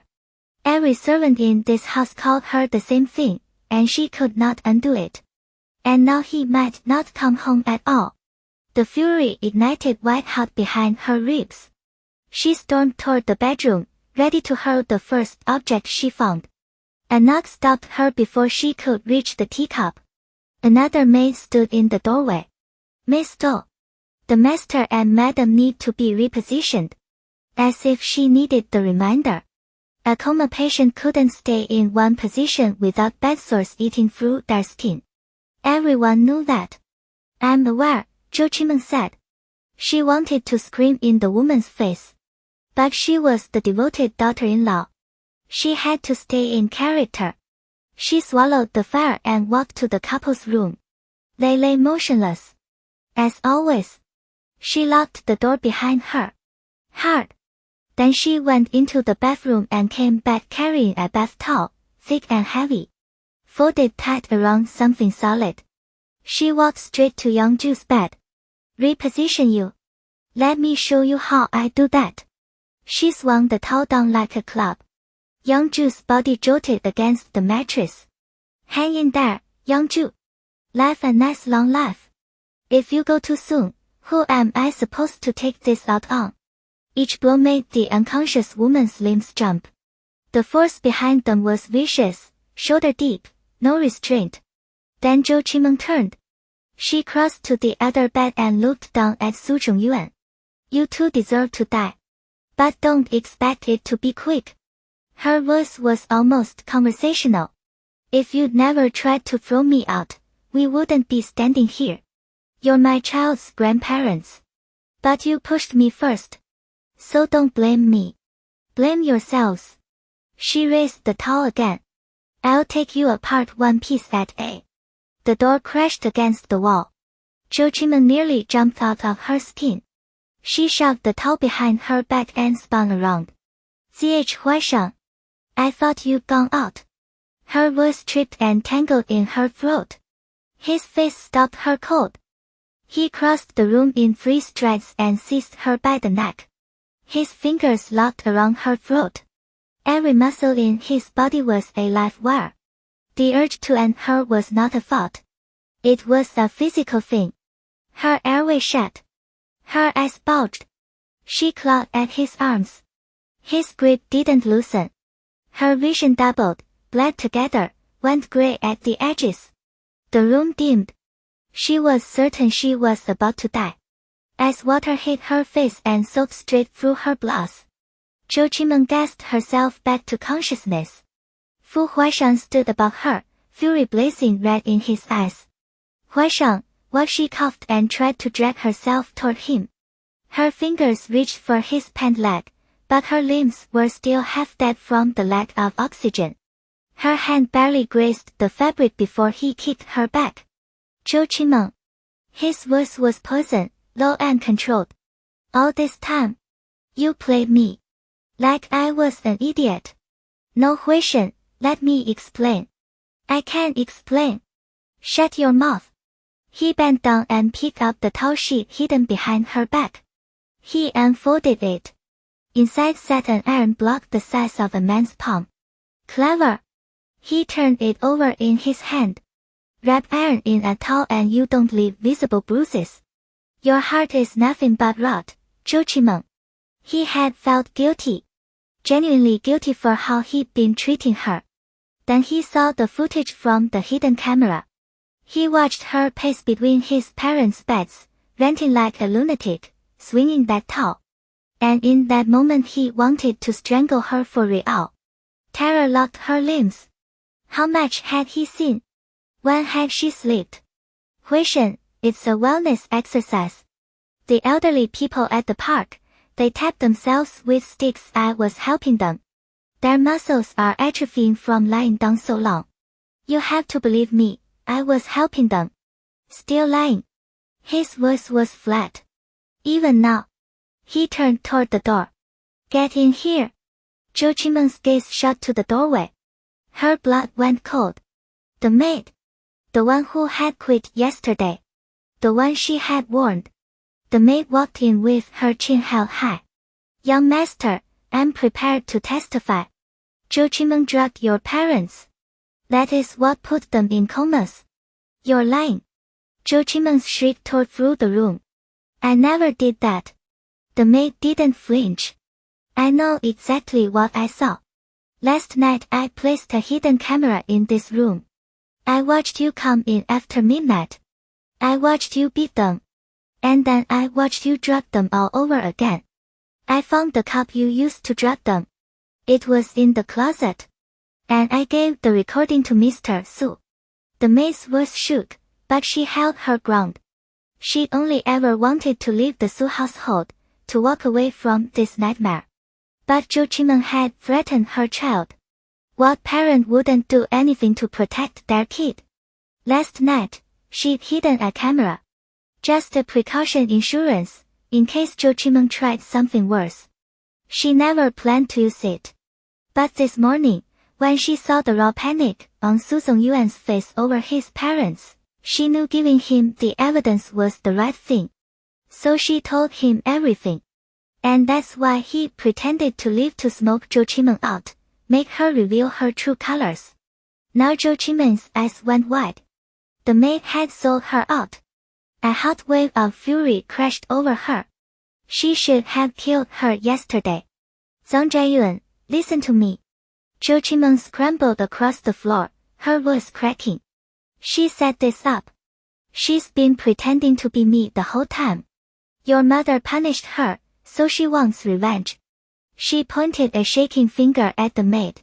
If you believe her, you'll have no one.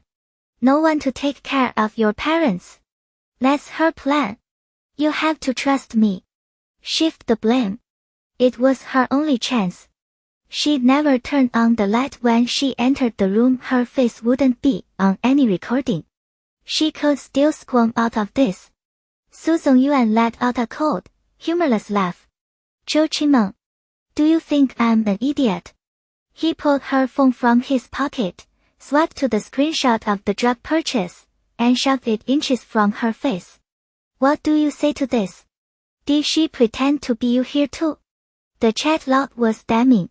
The seller had explained every effect, every side effect, and Zhou Qimeng had ordered an even stronger version. Her own words, right there. Zhang Zhaiyuan, I wasn't thinking straight. She dropped to her knees, sobbing. Please, for the baby's sake, just forgive me. The moment she mentioned the baby, something inside Su Zongyuan snapped. He'd never wanted that child. That child had brought nothing but pain. His eyes narrowed to slits. His jaw locked. Then the toe of his leather shoe slammed into Zhou Qimeng's stomach. Oh! It hurts, Zongyuan, please, stop. He didn't stop. Kick after kick. The thuds of impact and her screams filled the room. Zhou Qimeng's mind went blank with pain. All she could do was cry out. Su Zongyuan heard nothing. One thought pulsed in his skull, drowning out everything else. Kill her. He had to kill her. By the time he stopped, half an hour had passed. The room reeked of blood. Zhou Qimeng lay motionless on the floor, a dark crimson pool spreading beneath her, seeping into the cracks of the floorboards. Su Zongyuan crouched a few feet away, his breath coming in heavy rasps. The red in his eyes matched the red pooling at his feet. Behind the door, the maid stood frozen, trembling uncontrollably. Leave, Su Zongyuan said, his voice flat and hollow. Get out of this house. I never want to see your face again. The maid nearly collapsed with relief. Thank you, Mr. Su. Thank you. I'll leave the capital. I swear I won't come back. Su Zongyuan watched Zhou Qimeng's breathing fade, growing shallower, weaker. Then he walked out of the room. The next morning, when the door finally opened again, her body had gone stiff. No breath. No laugh. Shen Corporation. Silence swallowed the office. The only sound was Shen Yishuan's heavy, measured breathing. He stared at the mountain of papers in front of him, his brow deeply furrowed. The bruises from Su Xinyue's slap were still vivid on his face, making him look even more dangerous. Boss, Fu Consortium made their move. The bodyguard in black stood rigid beside him, his expression grim. Every project is shut down. The overseas ones are days from being exposed. Shen Yishuan's fists clenched. He knew what this meant. Everything had been running smoothly. Then this morning, Fu Consortium struck without warning. The power gap between them was already wide, and the other side wasn't playing fair. They had no way to fight back. Zhihang Muse has called several times, the bodyguard added. He wants to review the project plan and the latest progress. Shen Yishuan's frown deepened. He had never intended to use Zhihang Fu's funds for the partnership. His plan was to finish everything first, so even if Zhihang Fu found out later, it'd be too late to stop him. But now they were pushing hard, demanding answers. They must have caught wind of something. Shen Corporation's stock was plunging fast. At this rate, they wouldn't survive tomorrow's market open. Shen Yishuan never expected Fu Huaishang to attack so viciously. So completely. How much longer does Dr. Leon need? His voice was low, controlled. He told me yesterday. 3 more days. Shen Yishuan drummed his fingers against the desk, mind churning. The bodyguard stood silent, waiting. 10 minutes passed. Then Shen Yishuan spoke. Tell Dr. Leon to speed it up. We're all dead if he doesn't. And the fund transfer push it through overnight. Everything has to be done by tomorrow morning. Forget the stock. Let it keep falling. Everything else, wrap it up tonight. No mistakes. Understood, boss. The bodyguard nodded once, then strode out. Alone, Shen Yishuan crossed to the floor-to-ceiling window. Outside, the city blazed beneath the night sky. He pulled a cigarette from his pocket, lit it, and drew the smoke in deep. Held it. Then exhaled slowly. Smoke curled around him, softening the hard lines of his face, making him seem distant. Untouchable. He stood there in the quiet, smoking, mapping out his next move. When the cigarette burned down to the filter, he crushed it out in the trash bin. Then he turned, his gaze sweeping every corner of the office before he walked out, leaving silence in his wake. Eugene Garden. Fu Huaishang had picked Yun Shu up from campus and disappeared straight into his study. She only had one class that afternoon, so they were home by 3. After giving Xiaobai a bath at the stable, she let the horse run while she walked a few steps behind. That was when she noticed workers moving through the orchard. Curious, she headed that way, Xiaobai trailing after her. Drawing closer, she saw the harvest was in full swing. The raspberries had ripened. Madam Fu. Madam. Everyone paused to greet her. Don't stop on my account. I'm just looking around, Yun Shu said, stepping into the orchard. Xiaobai stayed outside to amuse himself. That orchard used to be a garden of rare flowers. But after she once mentioned offhand that raspberries were her favorite fruit, Fu Huaishang had ordered every last bloom ripped out. He'd imported premium varieties from abroad and had them planted in their place. With advanced growing techniques and constant professional care, the plants had flourished. Now it was harvest time. A sea of vivid red stretched before her. Thousands of tiny raspberries hung from the branches like miniature red lanterns, impossibly bright. Standing in the middle of it, Yun Shu felt her spirits lift. She reached out, plucked a few, and popped them into her mouth. The sweet tart flavor burst across her tongue. She spotted a worker hauling an oversized insulated crate toward the orchard exit. It was so big the woman couldn't see the ground in front of her. One wrong step, and she tripped over a tool. Ah! The worker screamed, pitching forward. Directly ahead sat a lawnmower. It was off, but its sharp blades pointed upward. Other workers lunged to catch her. Too late. Except somehow, just as she was about to fall, the worker straightened as if by magic. The crate didn't even tilt. Yun Shu had caught both the woman and the crate. The worker spun around. When she saw who had saved her, gratitude poured out. Oh my God, Madam Fu, thank you. Thank you so much. It's fine, Just be more careful, Yongshu said and kept walking. The others rushed over, relief playing on their faces. If she'd hit those more blades, she could have been seriously injured. You're so lucky, an older worker said. If Madame Fu hadn't caught you, those blades could have sliced your face or neck wide open. Yeah, watch your step from now on, another added. Madame Fu can save you every time. The rescued worker was still trembling. I know. Thank God for Madame Fu. I used to think she was hard to deal with. Doesn't smile much, doesn't talk much, one of them muttered. But she's actually really kind. That's why you never judge by appearances. Madame Fu seems cold on the outside, but she's warm underneath. Alright, back to work. These raspberries won't pick themselves, and we can't let them spoil. The reminder got everyone moving again. The ripe raspberries were so stunning that Yongshu pulled out her phone and started taking pictures. Before she knew it, she had wandered deep into the orchard. A sudden stillness made her turn around. And there he was.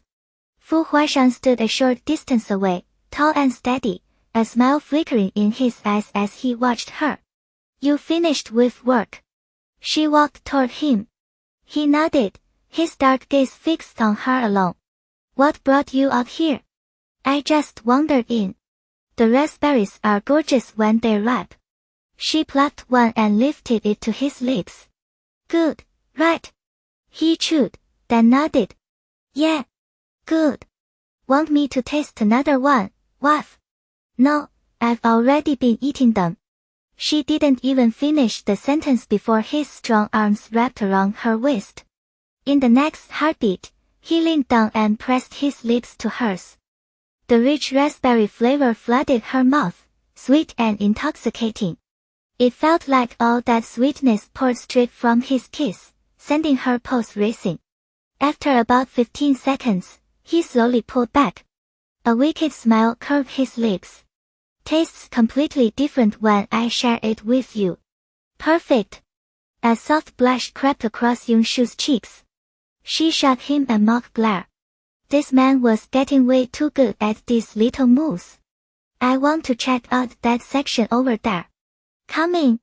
She pointed toward another cluster of raspberry bushes. The orchard was beautiful, the air fresh. She loved it here. Wherever my wife goes, I go. Without missing a beat, Fu Huaishan stepped forward and took her hand. They walked through the orchard hand in hand, taking in the scenery and tasting raspberries together. Every time Yongshu spotted a cluster with an interesting shape, she raised her phone and captured it. What she didn't notice was that while she focused on the fruit, Fu Huaishan had quietly raised his own phone, freezing her elegant silhouette in that perfect moment. A few seconds later, his Weibo updated.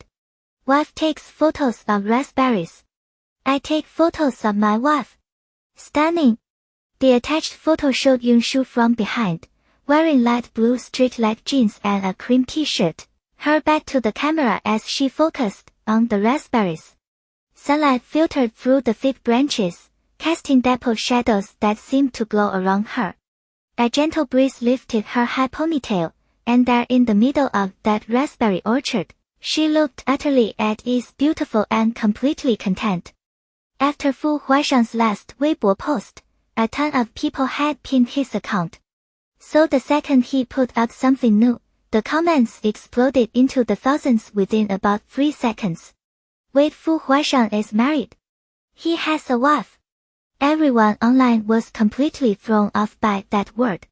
Come on, couples call each other husband and wife all the time, someone shot back fast. No way. Fu Huaishan isn't that shallow. This doesn't feel like some casual pet name.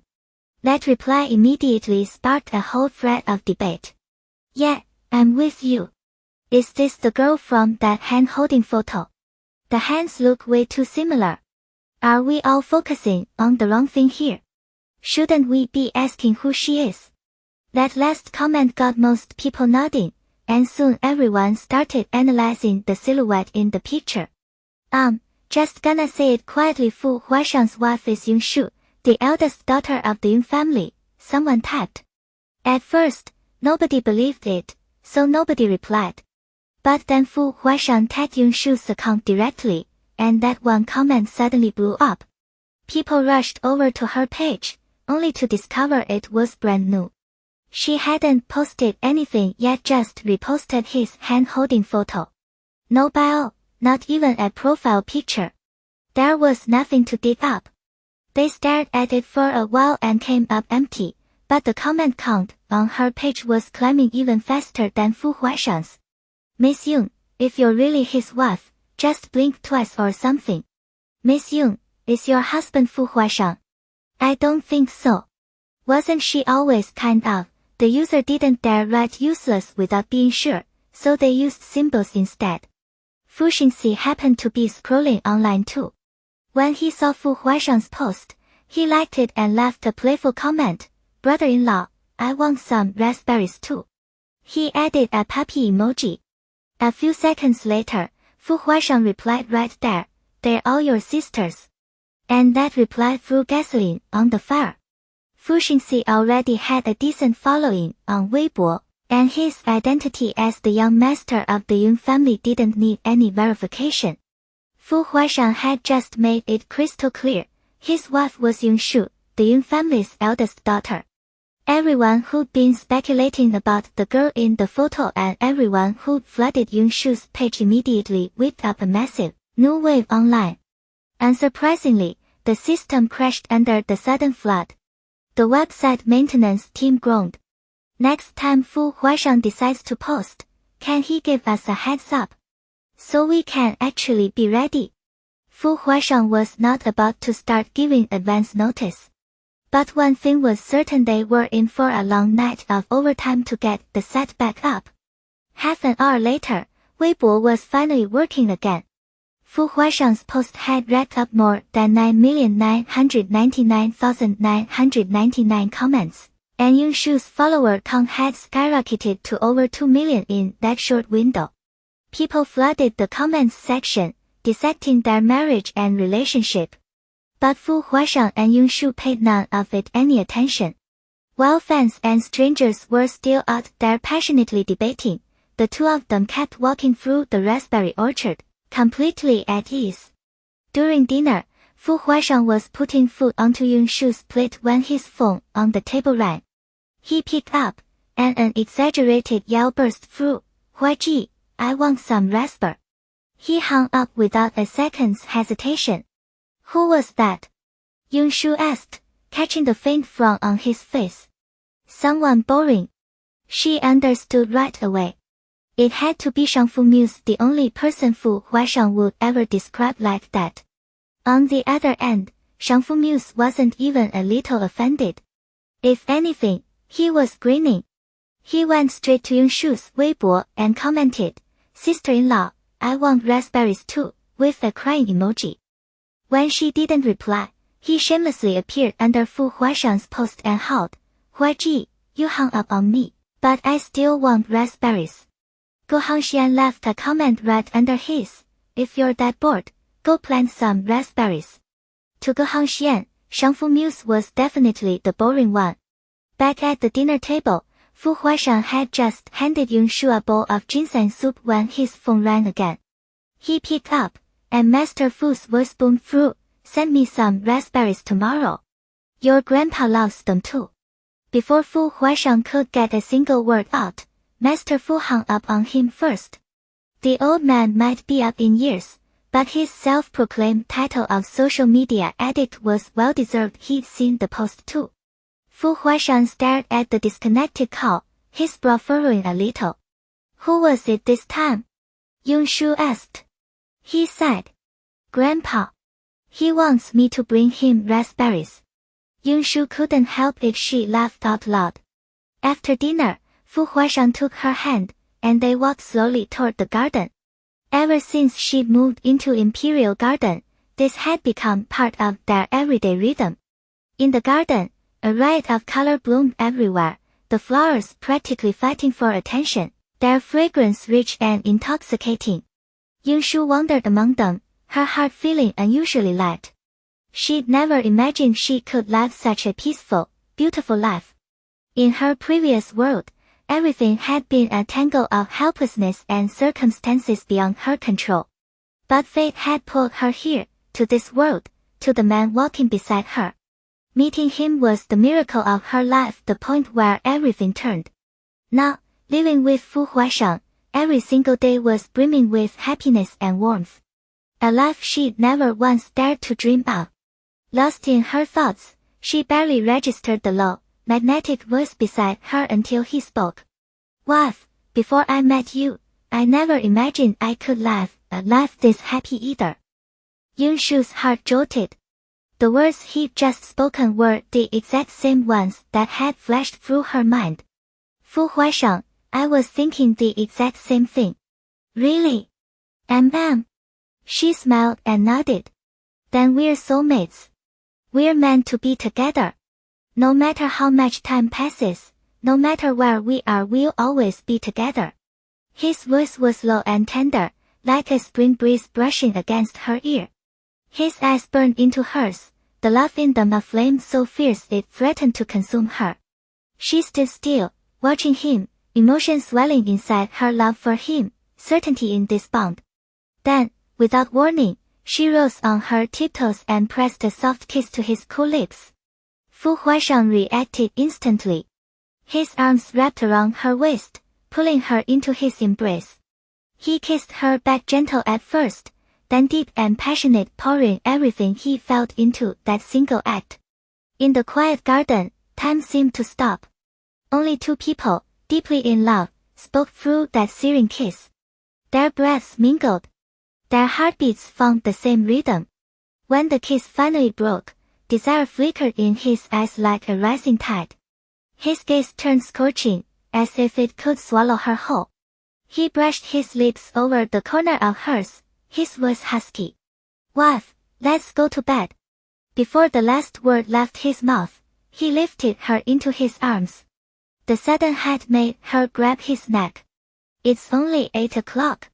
You want to sleep this early? He looked down at her, a wicked grin curling one corner of his mouth. Early to bed, early to rise, good for you.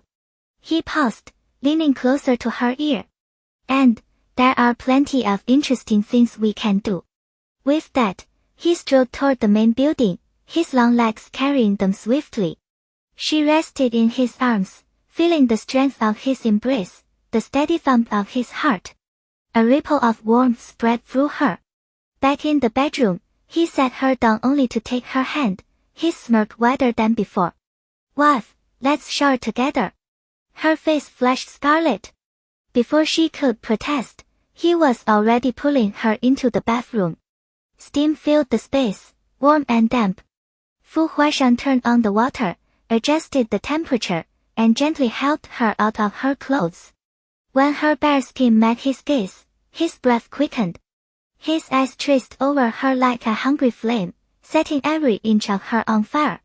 Embarrassment made her want to turn away, but he caught her, his lips at her ear. You're beautiful, wife. Then he lifted her into the tub. What followed was a storm of passion. His hands roamed her pale skin, firm yet tender, igniting a fire that left her breathless. Her body grew hot, her breath ragged. She dug her fingers into his back, gripping the hard muscles and feverish heat of him. Time seemed to slow. Her mind went blank. She could only feel his passion, his love, the endless pleasure washing over her. After what felt like forever, after the water had been changed more than once, calm finally returned. He held her tight, cradling her as if she were the most precious thing in the world. Her body was limp, a faint blush still coloring her cheeks. He pressed a kiss to her forehead, his voice thick with longing. I love you, wife. That night, though exhaustion weighed on her, her sleep was restless. At the first crack of dawn, a slight rustle beside her pulled her from half-dreams. Are you leaving? Her voice was thick with sleep. The figure that had just gotten up turned. Fu Huaishang's face softened with guilt. Sorry, wife. Did I wake you? She shook her head, pushing herself up. Something urgent at the group. Normally, he left for the office in the morning, but the exact time varied. Seeing him up this early made her wonder. He shook his head. An emergency in Europe. I need to handle it in person. He stroked her cheek gently. I'll be back as soon as I can. Europe. It would still be the middle of the night there. What could be so urgent that he had to go himself? Her drowsiness vanished. I'll see you off. She threw off the covers, reaching for her shoes. He stepped over quickly. No need, wife. Go back to sleep. I'll try to be home by tomorrow night. But she insisted. I want to. He could never refuse her. All right. Once I'm gone, make sure you catch up on rest. Don't go to the school today, okay? She nodded. Her whole body ached, and she really didn't feel like going anyway. He draped a jacket over her shoulders, and together they walked out of the bedroom. Downstairs, the bodyguard and the security team were already waiting, fully prepared. On the helipad east of the estate, the private jet stood ready. She walked with him to the front gate. It was still a drive from the main house to the helipad, so Fu Huaishan stopped walking. Okay, wife. This is as far as you need to come. I'll be back as soon as I can. He leaned down and pressed a light kiss to the corner of her mouth. Okay. I'll be waiting. Yunshu watched him climb into the car, watched it shrink until the taillights disappeared. A quiet unease settled in her chest. She couldn't pinpoint why. Routine, request leave from school for me. She was still staring in the direction he'd gone. Yes, Madam Fu. The intensity of the night before had left her body feeling heavy. She stayed out long enough to see the private jet lift off, then headed back upstairs. She didn't wake until 1 in the afternoon, and by then the weight had mostly lifted. After freshening up, she stepped out of the bedroom. Lu Ting was already waiting. Madam Fu, should I have lunch brought up now? Yeah. Keep it light. I'm not really hungry today. Lu Ting looked puzzled. Yunshu had always been someone who couldn't enjoy a meal without meat. Vegetables barely made an appearance on her plate.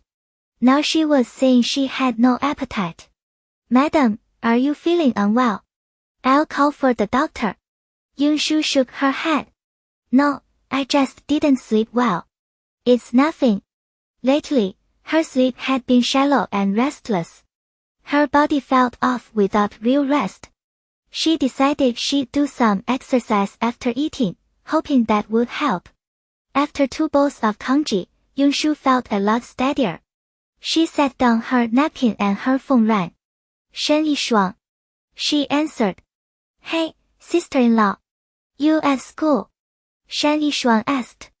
No, I took the day off. I'm at Royal Garden View. Oh. Think I could trouble you for a favor?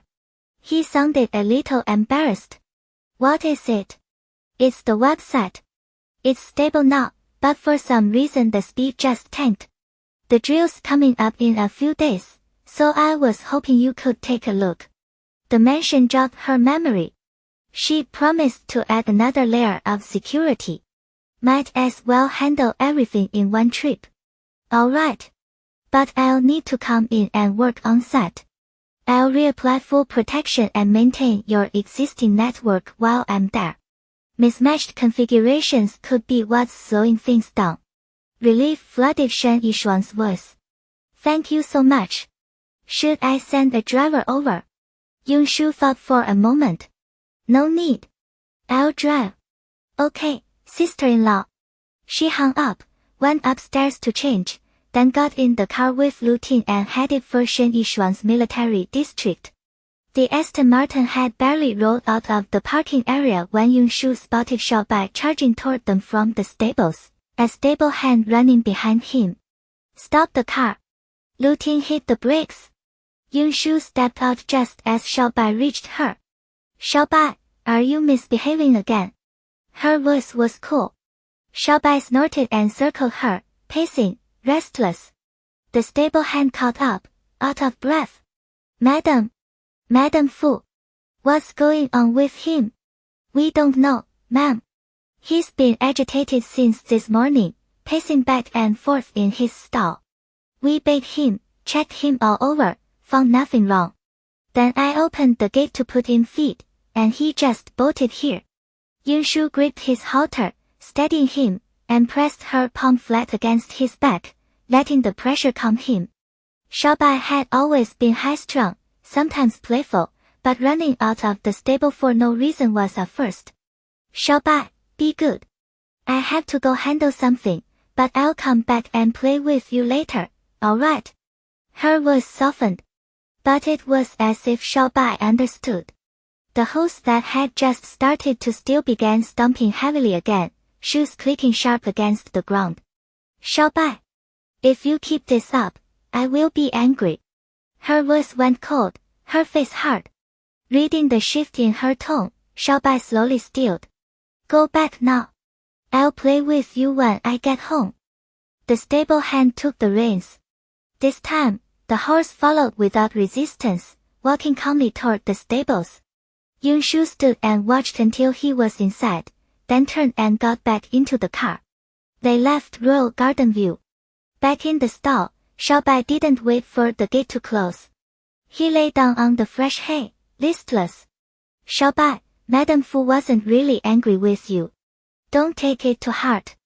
The hand assumed the horse was upset from the scolding. He tried to comfort him, adding Xiaobai's favorite treats to the trough. There you go, boy. Your favorite. Eat up. Madame Fu come back and play soon. He patted Xiaobai's back and left the stall. Lu Ting and Yunshu reached the military district quickly. Shen Yishuang and Su Shangnan met them at the gate and walked them straight to the IT room. Yunshu got to work immediately. Su Shangnan stood off to the side, wishing he could grow another set of eyes just to catch every single move she made. He barely dared to breathe, afraid even a missed breath would make him lose focus. No one spoke. The only sound was the rapid-fire clatter of fingers on a keyboard. Yunshu's fingers flew like lightning. Su Shangnan stood behind her, his brain working overtime, memorizing every gesture.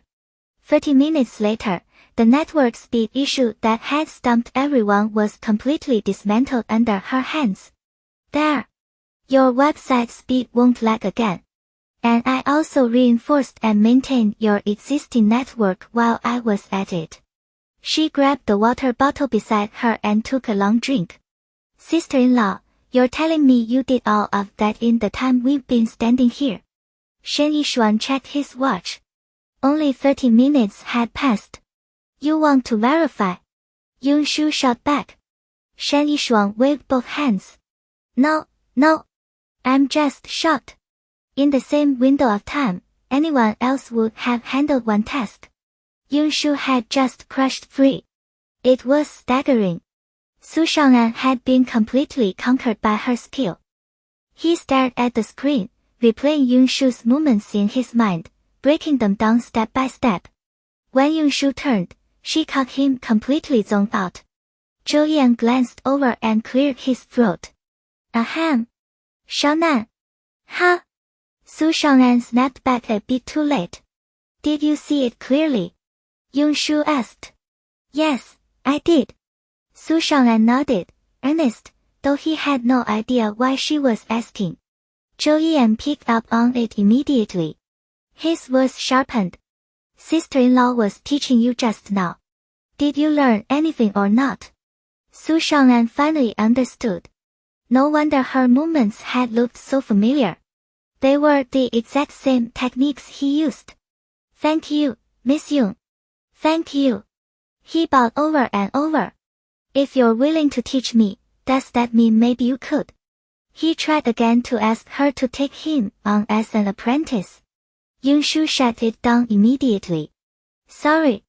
I don't take apprentices anymore. Rejected again, Su Shangnan felt a sharp twinge of disappointment, but he recovered fast. Miss Yun, if I have questions later, can I come to you for guidance? Yunshu nodded. Yes. Thank you. Thank you. He grinned like an idiot. Sister-in-law, let me treat you to lunch, Zhou Yan offered. We can get Brother Chen to join us. No need. Brother Chen is in Europe. I have to head back now. Xiaobai had been throwing a tantrum earlier, and she promised she'd be home soon. Then I'll set something up another time. You and Brother Chen. Alright. I'm heading out. Let us walk you out. Zhou Yan and Su Shang'an saw her to the military compound gate. Li Jun was driving, as always. They headed toward Jinyuan Garden. When they reached the highway they'd taken on the way in, a roadblock loomed ahead. Several workers were stopping vehicles and redirecting traffic. Li Jun had no choice but to take the detour onto the national road. The rough pavement jolted the car viciously. Yunshu looked up from her phone and peered out the window. Madam, this road hasn't been repaved in years. It's going to be bumpy, Li Jun said, glancing in the rearview mirror. Yunshu didn't answer. Her eyes swept the road with razor focus. A few seconds later, her voice went ice cold. Li Jun, speed up and get us out of here. Now. Li Jun had already sensed something was off. He slammed the accelerator. The car shot forward like an arrow, tires shrieking against the asphalt. Yunshu grabbed her phone. Full signal a moment ago. Now, nothing. Unease flooded her chest. Madam, the car's signal is blocked too. Yunshu's brow furrowed. That road worker. When they stopped at the roadblock, the worker had walked up and told them to take the national road. That had to be when he tampered with the vehicle. Madam, I'll cover you. You go first. Li Jun's face was as serious as she'd ever seen it. She didn't answer. Instead, she opened the gun compartment under her seat, pulled out a pistol, and gripped it tight. At the same moment, Li Jun activated the car's defense system. Just as the Aston Martin rounded a curve, a massive boulder appeared in the middle of the road. It was as tall as a grown man. Deliberately placed. Waiting for them. Li Jun stomped the brakes. Reverse, Yunshu ordered. But before he could shift. Boom! A deafening explosion ripped through the air. The shockwave hit like a savage beast, hurling the Aston Martin 10 meters into the air. The force was devastating.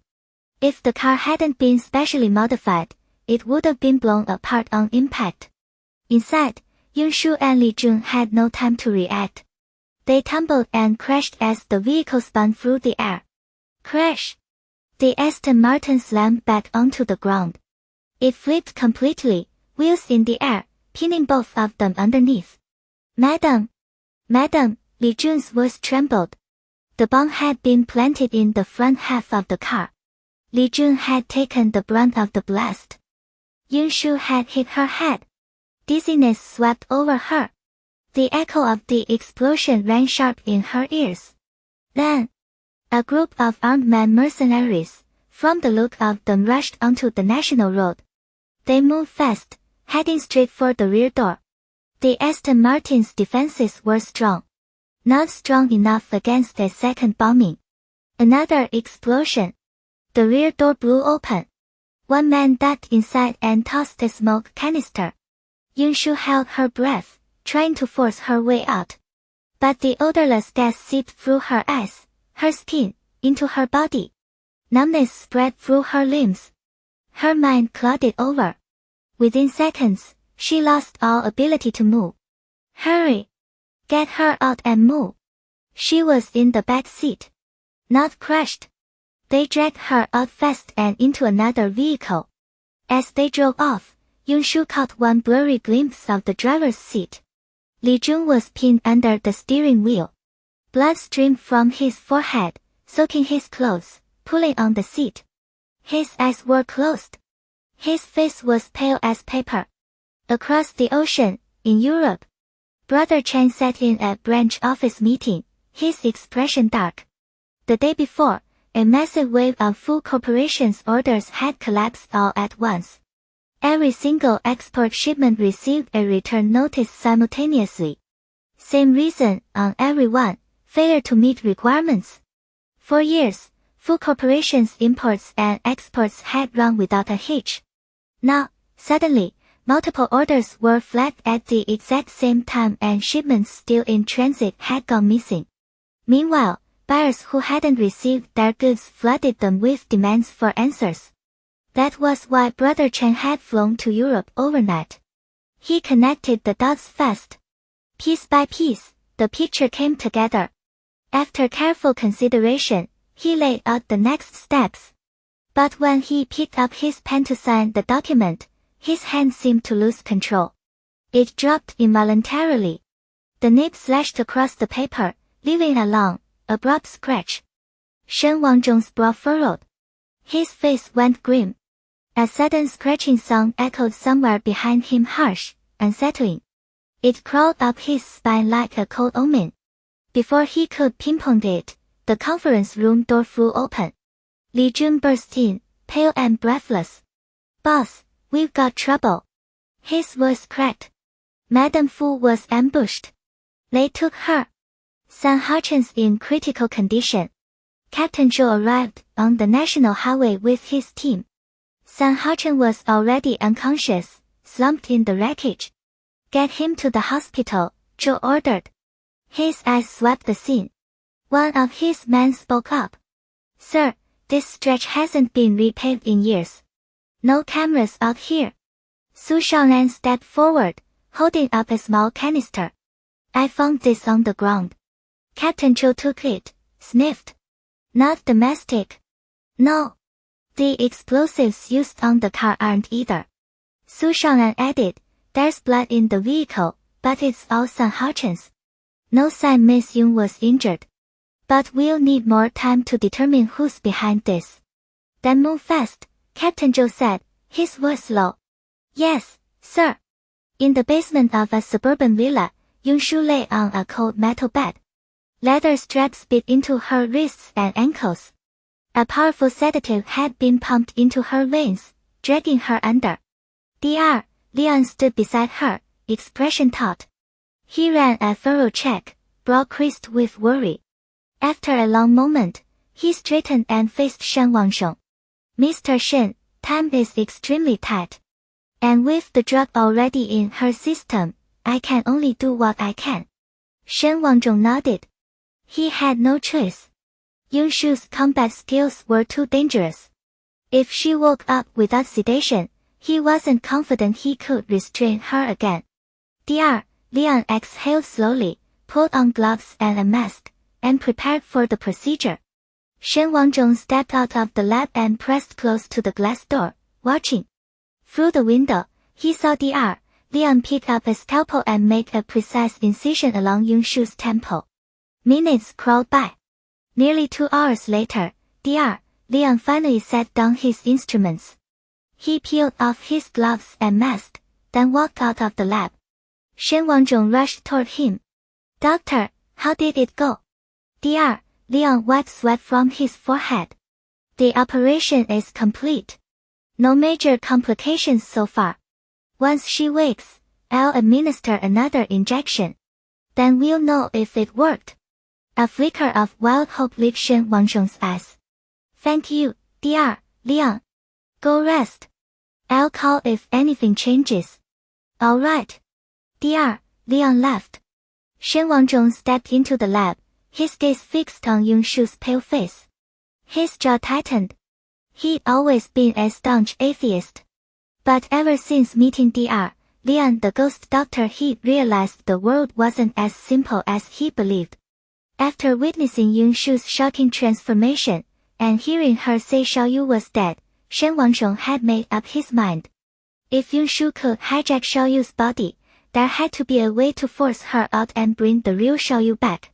He planned every detail for months, waiting for this critical moment. Standing before the operating table, he prayed silently that the procedure would work. Then a bodyguard rushed in, gesturing frantically from outside the lab door. Shen Wangzhong masked his emotions and strode out. "Boss!" The bodyguard's voice shook. "Trouble. Fu Huaishang is heading back. Europe couldn't hold him." And Captain Zhou's people are almost here. They'll find this location within minutes. Shen Wangzhong's face darkened. Fu Corporation's European deal was the biggest they'd landed in 2 years. And Fu Huaishang just walked away from that kind of money. He thought fast. Arrange for us to leave the country immediately. Forget about Europe. Yes, sir. The bodyguard took off. Shen Wangzhong stared at Yung Shu lying motionless on the table, his mind churning. After a moment, he pulled out a cigarette and lit it. An hour slipped by. Yung Shu's body finally stirred. Her tightly shut eyelids fluttered. Her fingers twitched. Shen Wangzhong tensed and immediately called for Dr. Liang. Doctor, I saw her finger move, he said, voice tight with hope and dread. Dr. Liang hurried to the bedside and ran a full scan with a handheld monitor. He lowered the device, his expression grim. She's about to wake up. But that's not good news. Shen Wangzhong's stomach dropped. What do you mean? Why not? Based on the drug's properties, she shouldn't be regaining consciousness this soon. The fact that she is suggests the drug's control over her might be insufficient. Then what do we do? Shen Wangzhong's voice went dangerously low.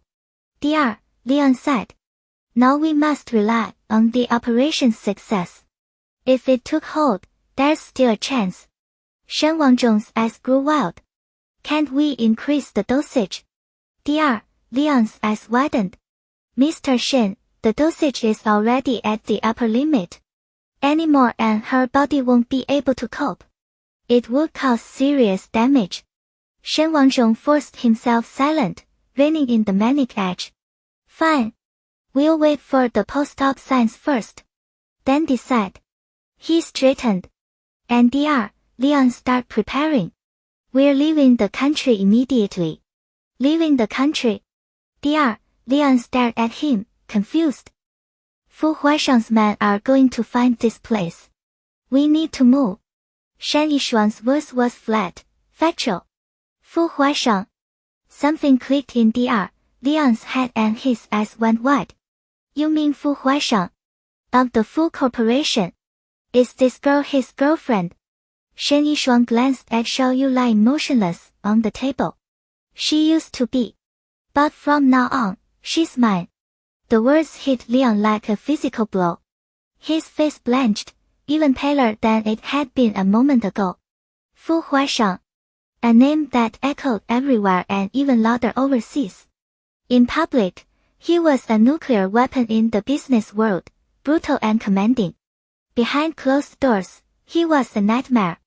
If Fu Huaishang found out Liang was the one operating on his girlfriend, the consequences didn't bear thinking about. Shen Yishuang, you're going to get me killed, Liang muttered under his breath, regret curling tighter in his chest. How had he gotten tangled in this disaster? What's wrong, doctor? Scared? Shen Yishuang's half-smile didn't reach his eyes. No. I was just considering the drug's effects. Liang forced the words out, aiming for calm. His voice shook anyway. He'd already decided to back out. This couldn't go on. Death was the only outcome if it did. Shen Yishuang wasn't fooled. His expression darkened. Doctor, we're in the same boat now. If you're thinking about jumping ship, you'd better be ready for the consequences. No, Mr. Shen, you misunderstand. I wasn't Liang knew Shen Yishuang wasn't the type to let things slide. Good. Bring Xiao Yu back to me and money's no object. But try to run, and you won't see the sunrise. His voice was ice, laced with menace. Shen Yishuang was past caring about consequences. Mr. Shen, don't worry. Hey, she's awake. Liang spotted Xiao Yu's eyelids fluttering. Both men turned. Xiao Yu squinted against the harsh overhead lights, her mind flooding with fragmented images. It felt like her skull would split open. She shook her head violently, thrashing against the restraints. Liang! Shen Yishuang shouted. Dr. Liang rushed over and injected a prepared sedative into her line. Within seconds, her struggling stopped, Xiaoyu stared at the ceiling, silent and still. Xiaoyu, it's Shen Yishuang. Do you remember me? He tested her, voice trembling. Do you remember who I am? No response. She is Xiaoyu truly gone. He changed his tone, calling her by the name he feared had vanished. Still nothing. Her eyes stayed fixed on the ceiling, empty and lifeless. What's going on? Who is she right now? Shen Yishuang's frustration hit a breaking point. After a quick check, Dr. Lian said, Mr. Shen, wait. Once the injection takes full effect, we'll know. He went to the safe, retrieved a vial of blue liquid, and injected it into Xiaoyu's vein.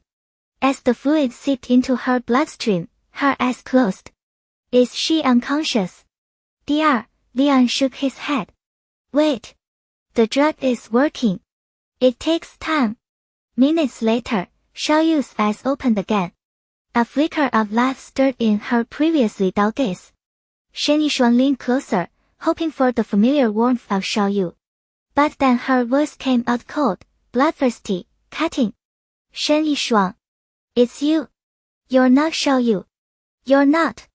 The words spilled from him in disbelief. Liang, what the hell is going on?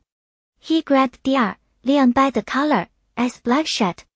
This wasn't the outcome he wanted. Dr. Liang flinched. Mr. Shen, I told you before. The drug affected the result. We didn't have enough time. And the surgery. Did that fail too? Shen Yishuang roared, shaking him. Surgery. Drugs. Xiaoyu's mind raced. Something was wrong. What had they given her? What surgery? Her head ached, but she couldn't feel anything else. She tried to clench her fists, move her feet. Her limbs were bound, weak, useless. Let go of me. Liang struggled free from Shen Yishuang's grip and hurried to Xiaoyu's side. He pressed something, and before she could process what was happening, her eyes closed. She drifted into unconsciousness. Mr. Shen, the drugs failed. The surgery probably didn't take either. But she just had the drug. If we activate the implant directly now, I'm worried she can't withstand the pressure and shock. Dr. Liang's face was grim as he laid out the risks. Do you want to activate it? He left the decision to Shen Yishuang. Shen Yishuang stood over the bed, staring at the still figure. In his mind, he replayed the moment she woke up, the cold recognition that it wasn't the Xiaoyu he'd been longing for. That realization cut through him like a blade. The hatred inside him surged, hot and violent. Activate it. Now. He didn't hesitate. The words had barely left his mouth when frantic pounding shook the door. Bang! Bang! Bang! Dr. Liang opened it to find a bodyguard standing there, arm bleeding, face pale. The man saw Shen Yishuang and blurted, Boss! Fu Huaishang is here. He's outside the villa. We're surrounded. The last color drained from Dr. Liang's face. He hadn't even thought of a way out yet. Shen Yishuang heard the news. Fu Huaishang had already surrounded the villa. His mind went blank. Xiaoyu still wasn't back. And that man had found this place so fast. Time was running out. Outside, armed thugs formed a tight cordon. Every exit from the basement sealed under heavy guard. Fu Huaishang stood at the front, face dark as a thunderhead, eyes locked on the villa doors. If Yunshu weren't still in Shen Yishuang's hands, her condition unknown, he would have already given the order to level the building with the firepower he brought. Boss, Shen Yishuang rewired the whole house. We're tracing the system now, but this is going to take time. Luo Zhongcheng stepped up, voice low. Hurry it up. Fu Huaishang's words were ice. Yes, sir. The man had been planning this for a long time. Even the electrical layout had been redesigned and buried. His intentions were rotten to the core. Li Jun moved closer, barely above a whisper. Huaishang, I've got men on every corner. He's not getting out. Rage burned through Li Jun's chest. He still couldn't believe Shen Yishuang was behind the car crash and the kidnapping. And that bastard had used explosives twice. Twice.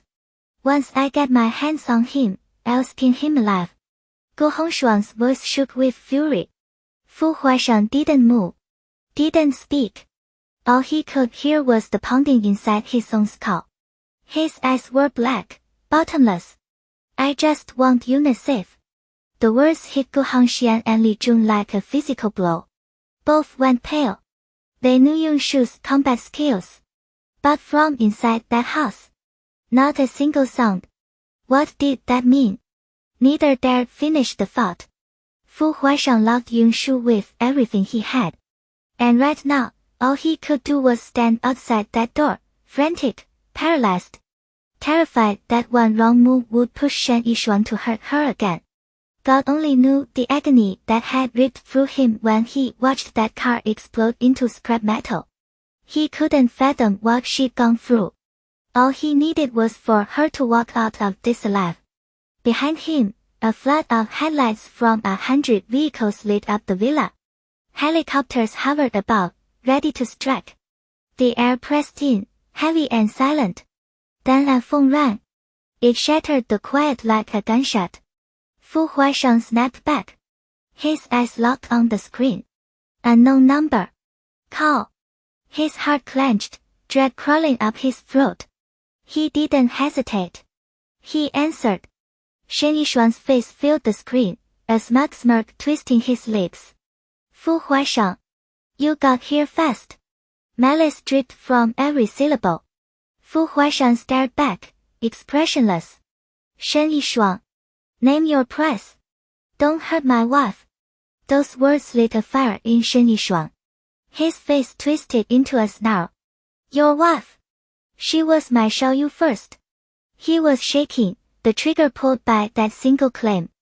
Before Fu Huaishang could answer, the camera shifted. Shen Yishuang aimed it at Yunshu, lying nearby. Unconscious. Limbs bound. Still as death. Fu Huaishang's heart slammed against his ribs. His eyes widened, refusing to blink. The hand holding the phone started to tremble. He'd never felt fear like this raw, absolute, endless. Fu Huaishang, you know she's not the real Yunshu, right? Shen Yishuang's smile curled, ugly and cruel. Something flickered in Fu Huaishang's eyes, but he forced it down. Shen Yishuang's voice came low and steady, a thin skin stretched over a wound. I performed a surgery on her. Once I activate the right triggers, the real Xiaoyu will come back. And your wife poof. Gone in an instant. Want to watch her die? Li Jun and Gu Hongxian heard the words and went completely still. None of it made sense. But Fu Huaishang just stood there, silent. He didn't care who she was before. Real or fake. None of it mattered. The only thing that mattered was the woman beside him alive, breathing, his. Shen Yishuang. Don't hurt her. I'm begging you. Fu Huaishang's voice cracked, raw and low. Beside him, Li Jun and Gu Hongxian froze as if they'd seen the sky fall. Fu Huaishang, the man who held the world in his hands, had just sat back. This was the first time he'd ever truly been terrified. Afraid of losing the one woman who had taken root inside him, the one he loved past reason. Beg. Shen Yishuang laughed, the song high and hysterical. Then I'll beg you, to give me back my Xiaoyu. His eyes were bloodshot now, completely unhinged. Before Fu Huaishang could get another word out, Shen Yishuang slammed the activation button. Yunshu's body jerked violently as the electric current ripped through her. It pierced her brain, slamming into her prefrontal cortex. Her pale face turned a sick, bruised purple. She screamed without sound, bound limbs thrashing against the chains that bit deeper into her flesh with every spasm. Each second stretched into agony. Shen Yishuang. Stop! Fu Huaishang's roar tore through the phone, terror and rage shaking his frame. Shen Wangzhong's voice was still coming through the line, but Fu Huaishang wasn't hearing words anymore. He was hearing something else, a thin, high-pitched whine that seemed to be coming from inside his own skull. His body started to shake, and then his legs just gave out. Zhihang Fu and Gu Hongxian caught him before his knees hit the floor. Cut the power.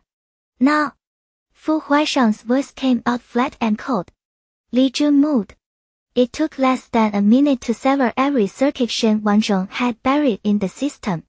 A sharp crackle ripped through the speakers, and the feed died. The last thing on the screen was Shen Wanzhong throwing his phone aside and bolting toward a lab table. Fu Huaishang's face went paper white. His eyes emptied of every trace of feeling cold, flat, mechanical. Hongxian, you hold the outside. Muse, you're with me. Got it. On it. The world snapped into a different gear. Everyone surged into motion. A kick had given no warning. Fu Huaishang and Zhihang Fu cut through the bodyguards like arrows through empty air. The strikes were brutal, precise, and over before the man had time to register the pain. They dropped in a tangle of limbs. Then the two of them were sprinting toward the basement entrance. The moment they hit the bottom of the stairs, a scream tore through the corridor. Shen Wanzhong's voice, ragged and desperate. Xiaoyu! Xiaoyu, wake up! Xiaoyu, don't do this to me. Fu Huaishang's heart punched against his ribs. He flew down the hallway, his feet barely touching the ground, his man right behind him. He didn't stop at the lab door. He didn't aim. He just raised the gun and fired. The bullet had its own will. It found Shen Wanzhong's hand, the one pressed against Xiaoyu's cheek. A second shot followed before the echo of the first had faded. It buried itself in Shen Wanzhong's side, and he crumpled to the floor. The bodyguards rushed in and had him pinned in seconds. Fu Huaishang saw none of it. His entire focus narrowed to the still form on the table. The lab was shadowed, lit only by a few emergency lights, but he could make out her face. Blood still glistened at her lips and nose. She looked like a flower torn open by a storm. He stepped closer. Her breath was so faint he couldn't feel it. Her skin was cold and stiff, as if she'd already left her body behind. Central City Hospital. Fu Huaishang stood outside the operating room.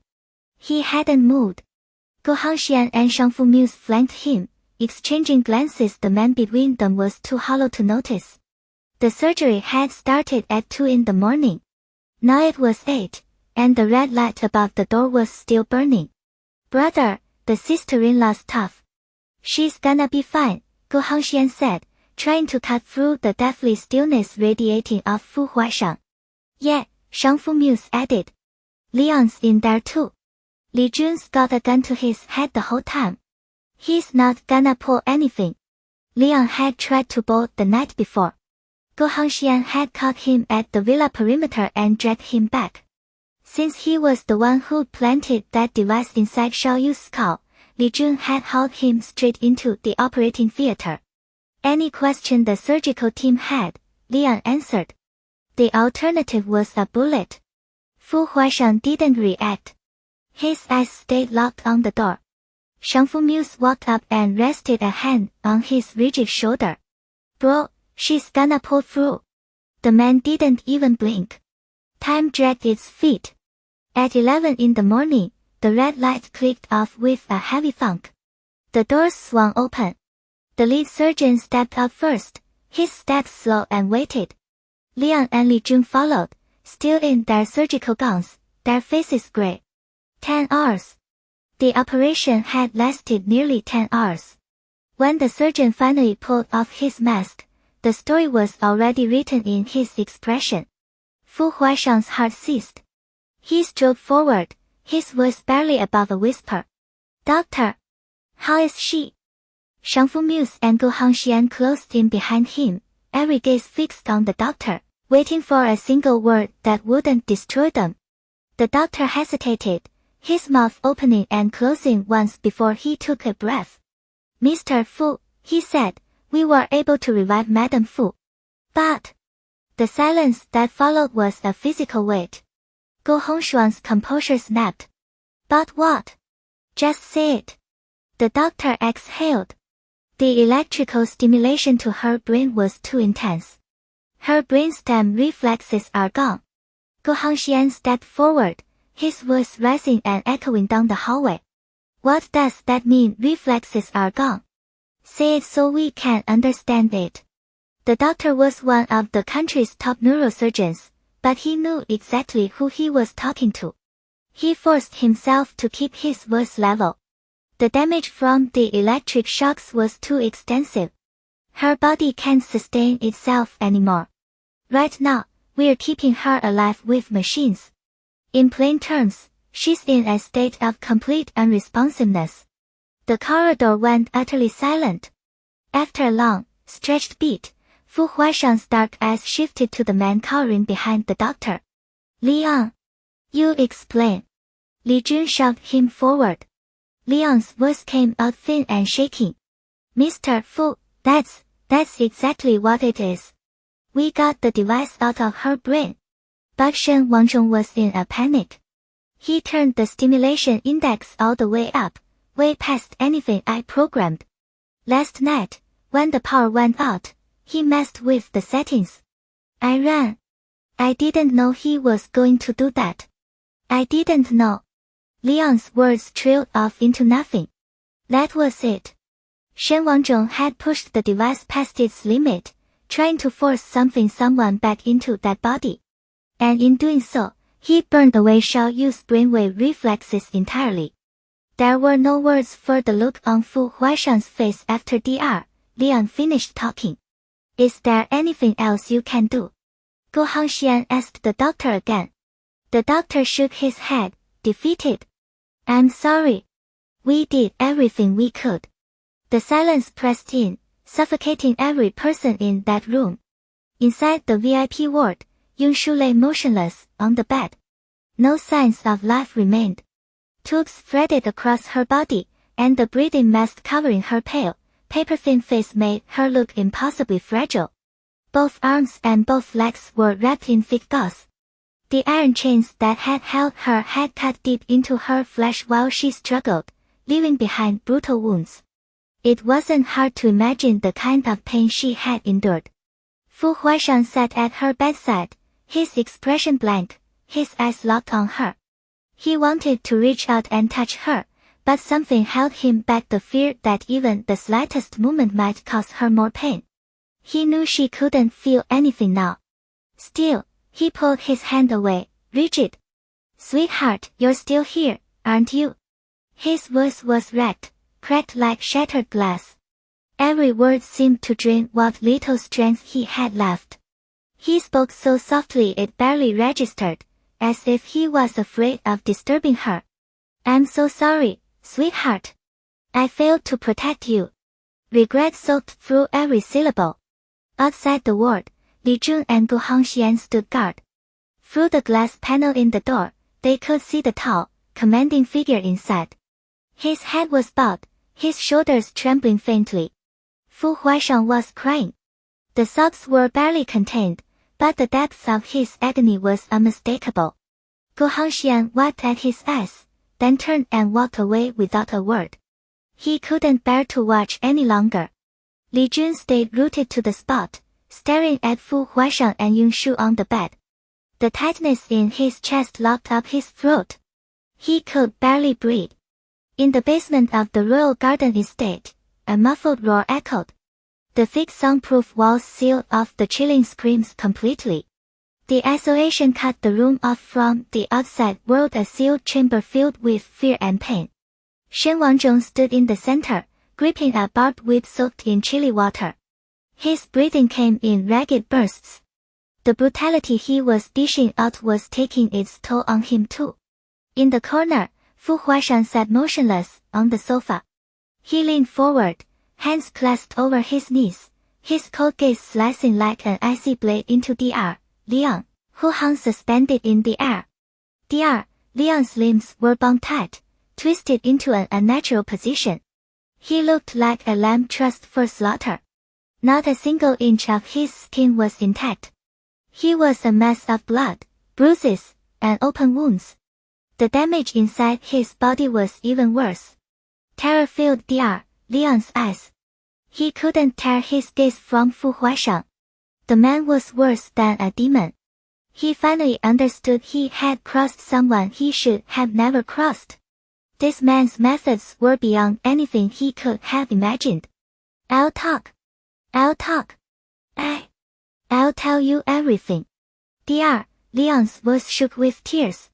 He'd known this man was dangerous. Now he truly understood how terrifying he was. His methods were 100 times more brutal than any surgery Dr. Leon had ever performed. President Fu. Shen Yishuang tricked me. I never wanted any part of this. He forced me. Before he could finish, Fu Huaishang cut him off. Keep going. Shen Wangzhong took the order and got right back to work. President Fu. I'll talk. I swear.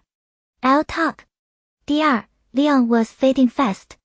If this kept up, he would die. One more worthless word, and you won't talk at all. I'll talk. I'll talk. Dr. Leon gasped. The pain was unbearable. A few months ago, Shen Yishuang came to me. He said someone had stolen his girlfriend's soul. Dr. Leon glanced cautiously at Fu Huaishang. When he saw no reaction, he risked continuing. I had been researching this exact thing, so I took his money. Then I designed several scenarios to make Madame Fu feel uneasy, to agitate her mentally. The gallery incident. Shen Yishuang showing up at the Su family home. Yunshu striking him. Her escalating agitation afterward. All of it had been his design. The experiment needed time, but Shen Yishuang was in a hurry. So he orchestrated the explosion to take Madame Fu away. He kept pushing me to use the drug to activate the thing placed inside her brain. I had set the parameters carefully. If he followed my setup, nothing would have gone wrong. But when the lab lost power, Shen Yishuang himself turned up the parameters. This isn't my fault. I had already run outside by then. At this, Dr. Leon's hatred for Shen Yishuang burned through every nerve. Not only had Shen Yishuang acted on his own, but he'd destroyed over a decade of research and gotten Dr. Leon caught by this devil.